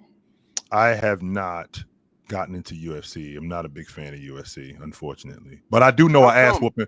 I do know an ass whooping when I seen one. And I know that Bones Jones is the best to ever do it. I've never. The reason why I'm not a UFC fan, I think it's a control. I think you mean George St. Pierre. I think it's a controlled street fight. That's all. It's a street fight with rules. Yeah. That's all that I think it is. I think boxing is a little bit more technique for me. I think it's not less brutal. I think it's just as brutal. But I think that you got to be a little bit sharper as a boxer than you do as a UFC fight. I think a lot of those dudes. I don't know. There's a lot of UFC guys that are technicians. Yeah, I'm sure that they are. But when I think about a boxer, especially a boxer that's going up in class, up in weight. I mean, like I got to fight heavier dudes, so I can't get into the all-out brawl that I used to be able to get into. Hands are better, footwork is better. I just think that you're more of a technician as a boxer than you are as a UFC guy. I mean, if I could kick a guy in the mouth and basically end the fight, I mean, that's what you do on the street. And that's not to say that those guys aren't skilled, because to put somebody in the headlock and choke them to sleep and not kill them, that takes skill. That definitely takes skill. I'm just more of a boxing fan than I am a UFC guy. Okay. Yeah, I'm not. I'm a casual onlooker of both. So like, if there's a big fight, I'll watch it. But I don't follow either. You guys don't pay the $80 every few weekends? No, I don't. I could just go to a bar and watch two dudes get drunk and get it on. I don't pay the money, but like I said, people, we had to talk about top 10 or top 5 boxers of all time, and I said my only name that I give you is Mike Tyson. Everyone's like, Mike Tyson's not, or he is, and I go, hey, listen, I was fortunate enough to meet Muhammad Ali once, and he told me Tyson was the greatest. So I'm like, I'm taking his word for it because he knows more than I do, and that's the extent of my boxing knowledge. Mm-hmm. Oh, and the Rocky. That's a good argument right there. Yeah, right. Like, how can you argue with that? You can't. But all right, you guys have a good one. I appreciate you. Talk to you. All right, Ori B, you're going to end us off. Please don't talk about Jokic anymore. Actually, you can if you want. I'm just playing. Hey, guys. Long-time listener, first-time caller. Just, no. How's it going today, guys? Good, brother. What's going on? No, I won't end it on Jokic. I actually have, par for the course of Celtics question. If you were the Boston Celtics and you finished top 6, only top 6, is there a world in which you think it'd be acceptable if you got cleared to bring back Tatum for the playoffs? Nope. You're not winning the NBA championship. You are not. Sorry, ask the question again, because I completely forgot that TikTok can't hear the caller. I'm so sorry, guys. Say the question one more time. Yeah, no worries. I was just asking, like, if the Celtics get a 6 seed or higher, not a play-in, nothing like that, nothing lower, 6 seed or higher, does it make sense, or would it make sense if he gets 100% medically cleared to bring back Tatum for the playoffs? Jay and I disagree on this. However, Jason Tatum will be cleared to play in December. If they're smart, they'll wait until after the All-Star game, and if they're in contention, 100%. If he's healthy, they should play him. If he's had the time, like I think a month or two after clearance. So if he's cleared by end of this year, January, February, and you bring him in after the All-Star game for the last 30 games of the season in the playoffs, if he has been cleared that early, and like I said, if they're a top 5, 16, like you said, yeah, 100%. Why wouldn't you do that? Well, that's what I'm saying, but I see Chilltown's going the other way, so I'm he's curious what he thinks. To everybody else, which is a re-injury and then a longer term, that he's gone and hurt. I just don't. I don't want to risk that. That's all. I'm all for taking risks. And Jason Tatum is an Iron Man. Previous to him tearing his Achilles, he had played in almost 90% of the games. Like, Jason Tatum doesn't get hurt. He plays all the time. But now we're in a space where, that Achilles, and he's still young. He's only 27 years old. But we're in a space now with that Achilles injury that I have to be very careful about that, because if he re-injures that, that's explosiveness. That's jumping ability. That's my ability to cut. And that can influence not just my game physically, but upstairs too. And I don't want to mess with that because there's a thin line when it comes to players between being weak and being great. And when you start chipping at a guy's confidence, you'll screw him up. I want Jason Tatum to be super sharp when he comes back. And to me, that makes a lot of sense. I guess the only way that I lean a little more towards what Fluent's saying is just like if they're that 6, like I said, is a stretch. I know.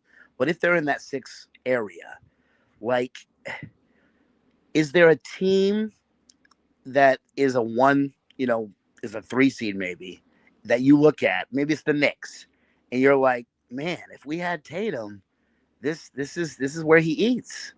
Like, do you reconsider it based on a matchup potentially? No, because you have a different crew at this point. I mean, your point guard is gone. Your big men, both of your big men are gone. Not only are both of your big men gone, your best player is coming back off of injury, and he's basically got 8 weeks, or like you said, those 30 games. He's got 2 months to get himself acclimated to go. Now you're throwing him into playoff basketball. And that's why I said only, and that's why, Ori, that's why my point was, if he's cleared by, let's say, the end of this calendar year, and you give him the 2 months of additional, like now, doing rehab, doing, some work 5-on-5, et cetera, get himself back up. Then after the All-Star break, he has 30 games where you can, limit his minutes and play him a little bit and see, and really ease him into it. So then you ramp him up for the playoffs. Then I'm okay with it. If he's not cleared until the All-Star break, and then you're giving him that month or two to kind of rehab and get, onto 5-on-5, and his first game is the first round of the playoffs, then I would say no, because I think it's a different game, and it's then I would say no. But if he's ready early, like they say he might be, I'm okay with the early. I'm not okay with the late. Fair enough. Well, great stuff, guys. Always glad you have me. Hope you have a good one. I appreciate you. Yep. It's up to you because you got to go. All right, we good? What up? I believe. What's going on, man? Appreciate y'all. I definitely appreciate Chill saying something that I pretty much been saying for like the last 300 something days, and that's the NBA is officially a young man's league. I think OKC has set the tone for it. Even though they kind of got a bit of a hospital ring, but you know how I feel about that. I just label it the way I label it. But I'm definitely interested in it. Like this season is it's pretty interesting, bro. Based on the fact that a lot of young teams is figuring out their way. But you know how upset I am about the 19 players that was drafted before 2010. But I do got to give credit to one of the individual that's still been holding his own. You know, I don't like him not a damn bit, but I got to give credit to Steph Curry because Chill, as you said, he been able to put on the cape and just go toe to toe with Wemby and live to talk about it. You know what I'm saying? I think what's that twice this season they got the better of him. You know what I'm saying? And the one thing that I'm realizing, Steph is not going to get outclassed by too many of these young teams. You know what I'm saying? But it happened a couple of years ago with Sacramento, and I told Bobby the Sacramento Kings was going to go another 17 years without seeing the playoffs. After that series was over, It's looking like that too. Yeah, it is. I'm counting the years, and I'm gonna tell Bobby when I see his ass too. So Hold up. So looking like that too. I seen it last year. I seen it last year with the Houston Rockets, and even though they got KD this year, and now I'm seeing it with the young regime in the West. Steph is not ready to relinquish anything. Out of everybody from the 2010s, he's looking like he's aging the most gracefully, man. You know, I don't give two damns about what LeBron James is doing. I just think the problem, Leaf, is it reminds me of John Elway, where if John Elway could have played every other week, he would have still been a top 5 quarterback. He just couldn't do it every week. Every week, yeah. That Curry, if Curry is one of those guys who he still got the goods, he just can't do it as frequently as I'm older now. That's all. I still got it, and on any night I can drop 40 on any of you dudes. On any night I can give any of you dudes 50. I could do that. I just can't do it like I used to be. I just can't do it like I used to. No, I can't do it like that. I think the thing about Steph Curry is the fact that it's everything about how to play him and how to is you got to do your business early as a defender. You know, if you don't do your business early, bro, all he needs is this much. That's all he needs. That's all he really needs is this much, man. I've said, I mean, I've joked around and said, man, the NBA installed a gravity ball for him. Obviously, he's been able to stand the test of time, bro. Like, I gotta give him credit for that. One more thing I want. You think he got? How many more years you think he's gonna be around? As a number one option, as long as he's on Golden State, I think as a marksman, as many years as he want. I mean, like me personally, because that don't die. That don't go away. I mean, he's on his way to shooting another 5,000 threes. In 3 more years, Chill, he can play 3 more years as his dad. Yeah. So he could play 6 more years, y'all thinking? Bro, I mean, shooting, every team needs a shooter. I don't think he wants to do that, though. I don't think he wants to do that, but I mean, listen. You said can do it, but I said that. But one thing I want one thing else I want to go over before I leave today is the Detroit Pistons. I'm seeing something in them, and I saw it the other night. I don't know if Chill, you've seen the same thing. There was a little mix up between Asar Thompson and Jalen Duran, who was a grown ass man. I thought he was a grown ass man at age 19 when he came in, bro. Like, but this dude is the real deal, bro. Like, he is. Listen, if you didn't know him and you saw him on the street, he looked like he got a job somewhere where it's a lot of work. They think he's he looked like he got a job, bro. Where it's a lot of hard labor. Yeah, it's a lot of hard pickup. That's not a dude that I'm going. That's not a dude that I'm going next to and be like, hey, yo, what up? And then you find out he's 19 the entire time, just doing hard labor, fresh out of high school, bro. I mean, like, nah, I'm not doing that. The thing about it is, well, the Pistons always had grown men in the middle, bro. This go back to Bill Lambert and them, bro, like, and Bob Lanier. So this don't really surprise me at all. But I think they've turned somewhat of a corner, and a lot of people said it from last year because I do believe the Tangerines got lucky in that first round series. You know, I don't give 2 damns about what they do, ever. So I mean, but that's another team. That's another team that's gonna be forever on my shit list. I feel the same way about them that I Fluent feel about the Slippers. So I mean, it is what it is. But I think the Pistons is on to something. I honestly, I'm sorry. Hey, Leaf, we got to bounce, brother. It's good to talk to you, though, my man. I appreciate you, my dude. Yeah, definitely. Yeah, for sure. They're gonna always be Buffalo for Tone. They gonna always be the flip. They always gonna be the flippers, right? Just flip them. Just flip them upside down. Flip them like an egg. Flip them. Yeah. Good to talk to you, Leaf. They're gonna always be Buffalo, no matter what Tone Buffalo does. Braves. I don't care how many years it'd be. 100 years from now, they gotta be the Buffalo Braves. Unless they move, like I'm telling you, they can move and turn things around. Even if they go to San Diego, they're still gonna be Buffalo. You need to remind me next week when we bring on the callers. Just say, "Hey, mic up the callers," so that TikTok can hear them because I completely missed the first couple too. So my apologies. That's my technical bad. I can do it in a couple of different ways, actually, But that being said, what time is playback tonight? In about 10-15 minutes. Oh, 10-15 minutes? Okay, go to playback. Go to Player's Choice on playback. Check out Chili's doing some Trailblazers and the Suns. Trailblazers and the Suns. Even though you should be doing Lakers and the Jazz. I'm sure we're going to cut into that. I'm certain of that. That we'll cut into the Lakers and the Jazz, especially if James is back. But speaking of back, you know where to find me and my man, Tony Tone. We are here every Tuesday night, 8:30. For right now, it's 8:30 for right now, but we will get back to 8 o'clock. But this is where you find us every week, me and my man Tone. We bring you quality basketball talk. We will see you guys soon. Until then, put on a suit, drink water, don't drink and drive. Hey, man, call your mother. When's the last time you talked to your mother? Call your mother. Talk to you guys soon, man. But until then, take it light. Take it. Absolutely, man. It's good to see you guys tonight. This was dope. I think I talked to her today.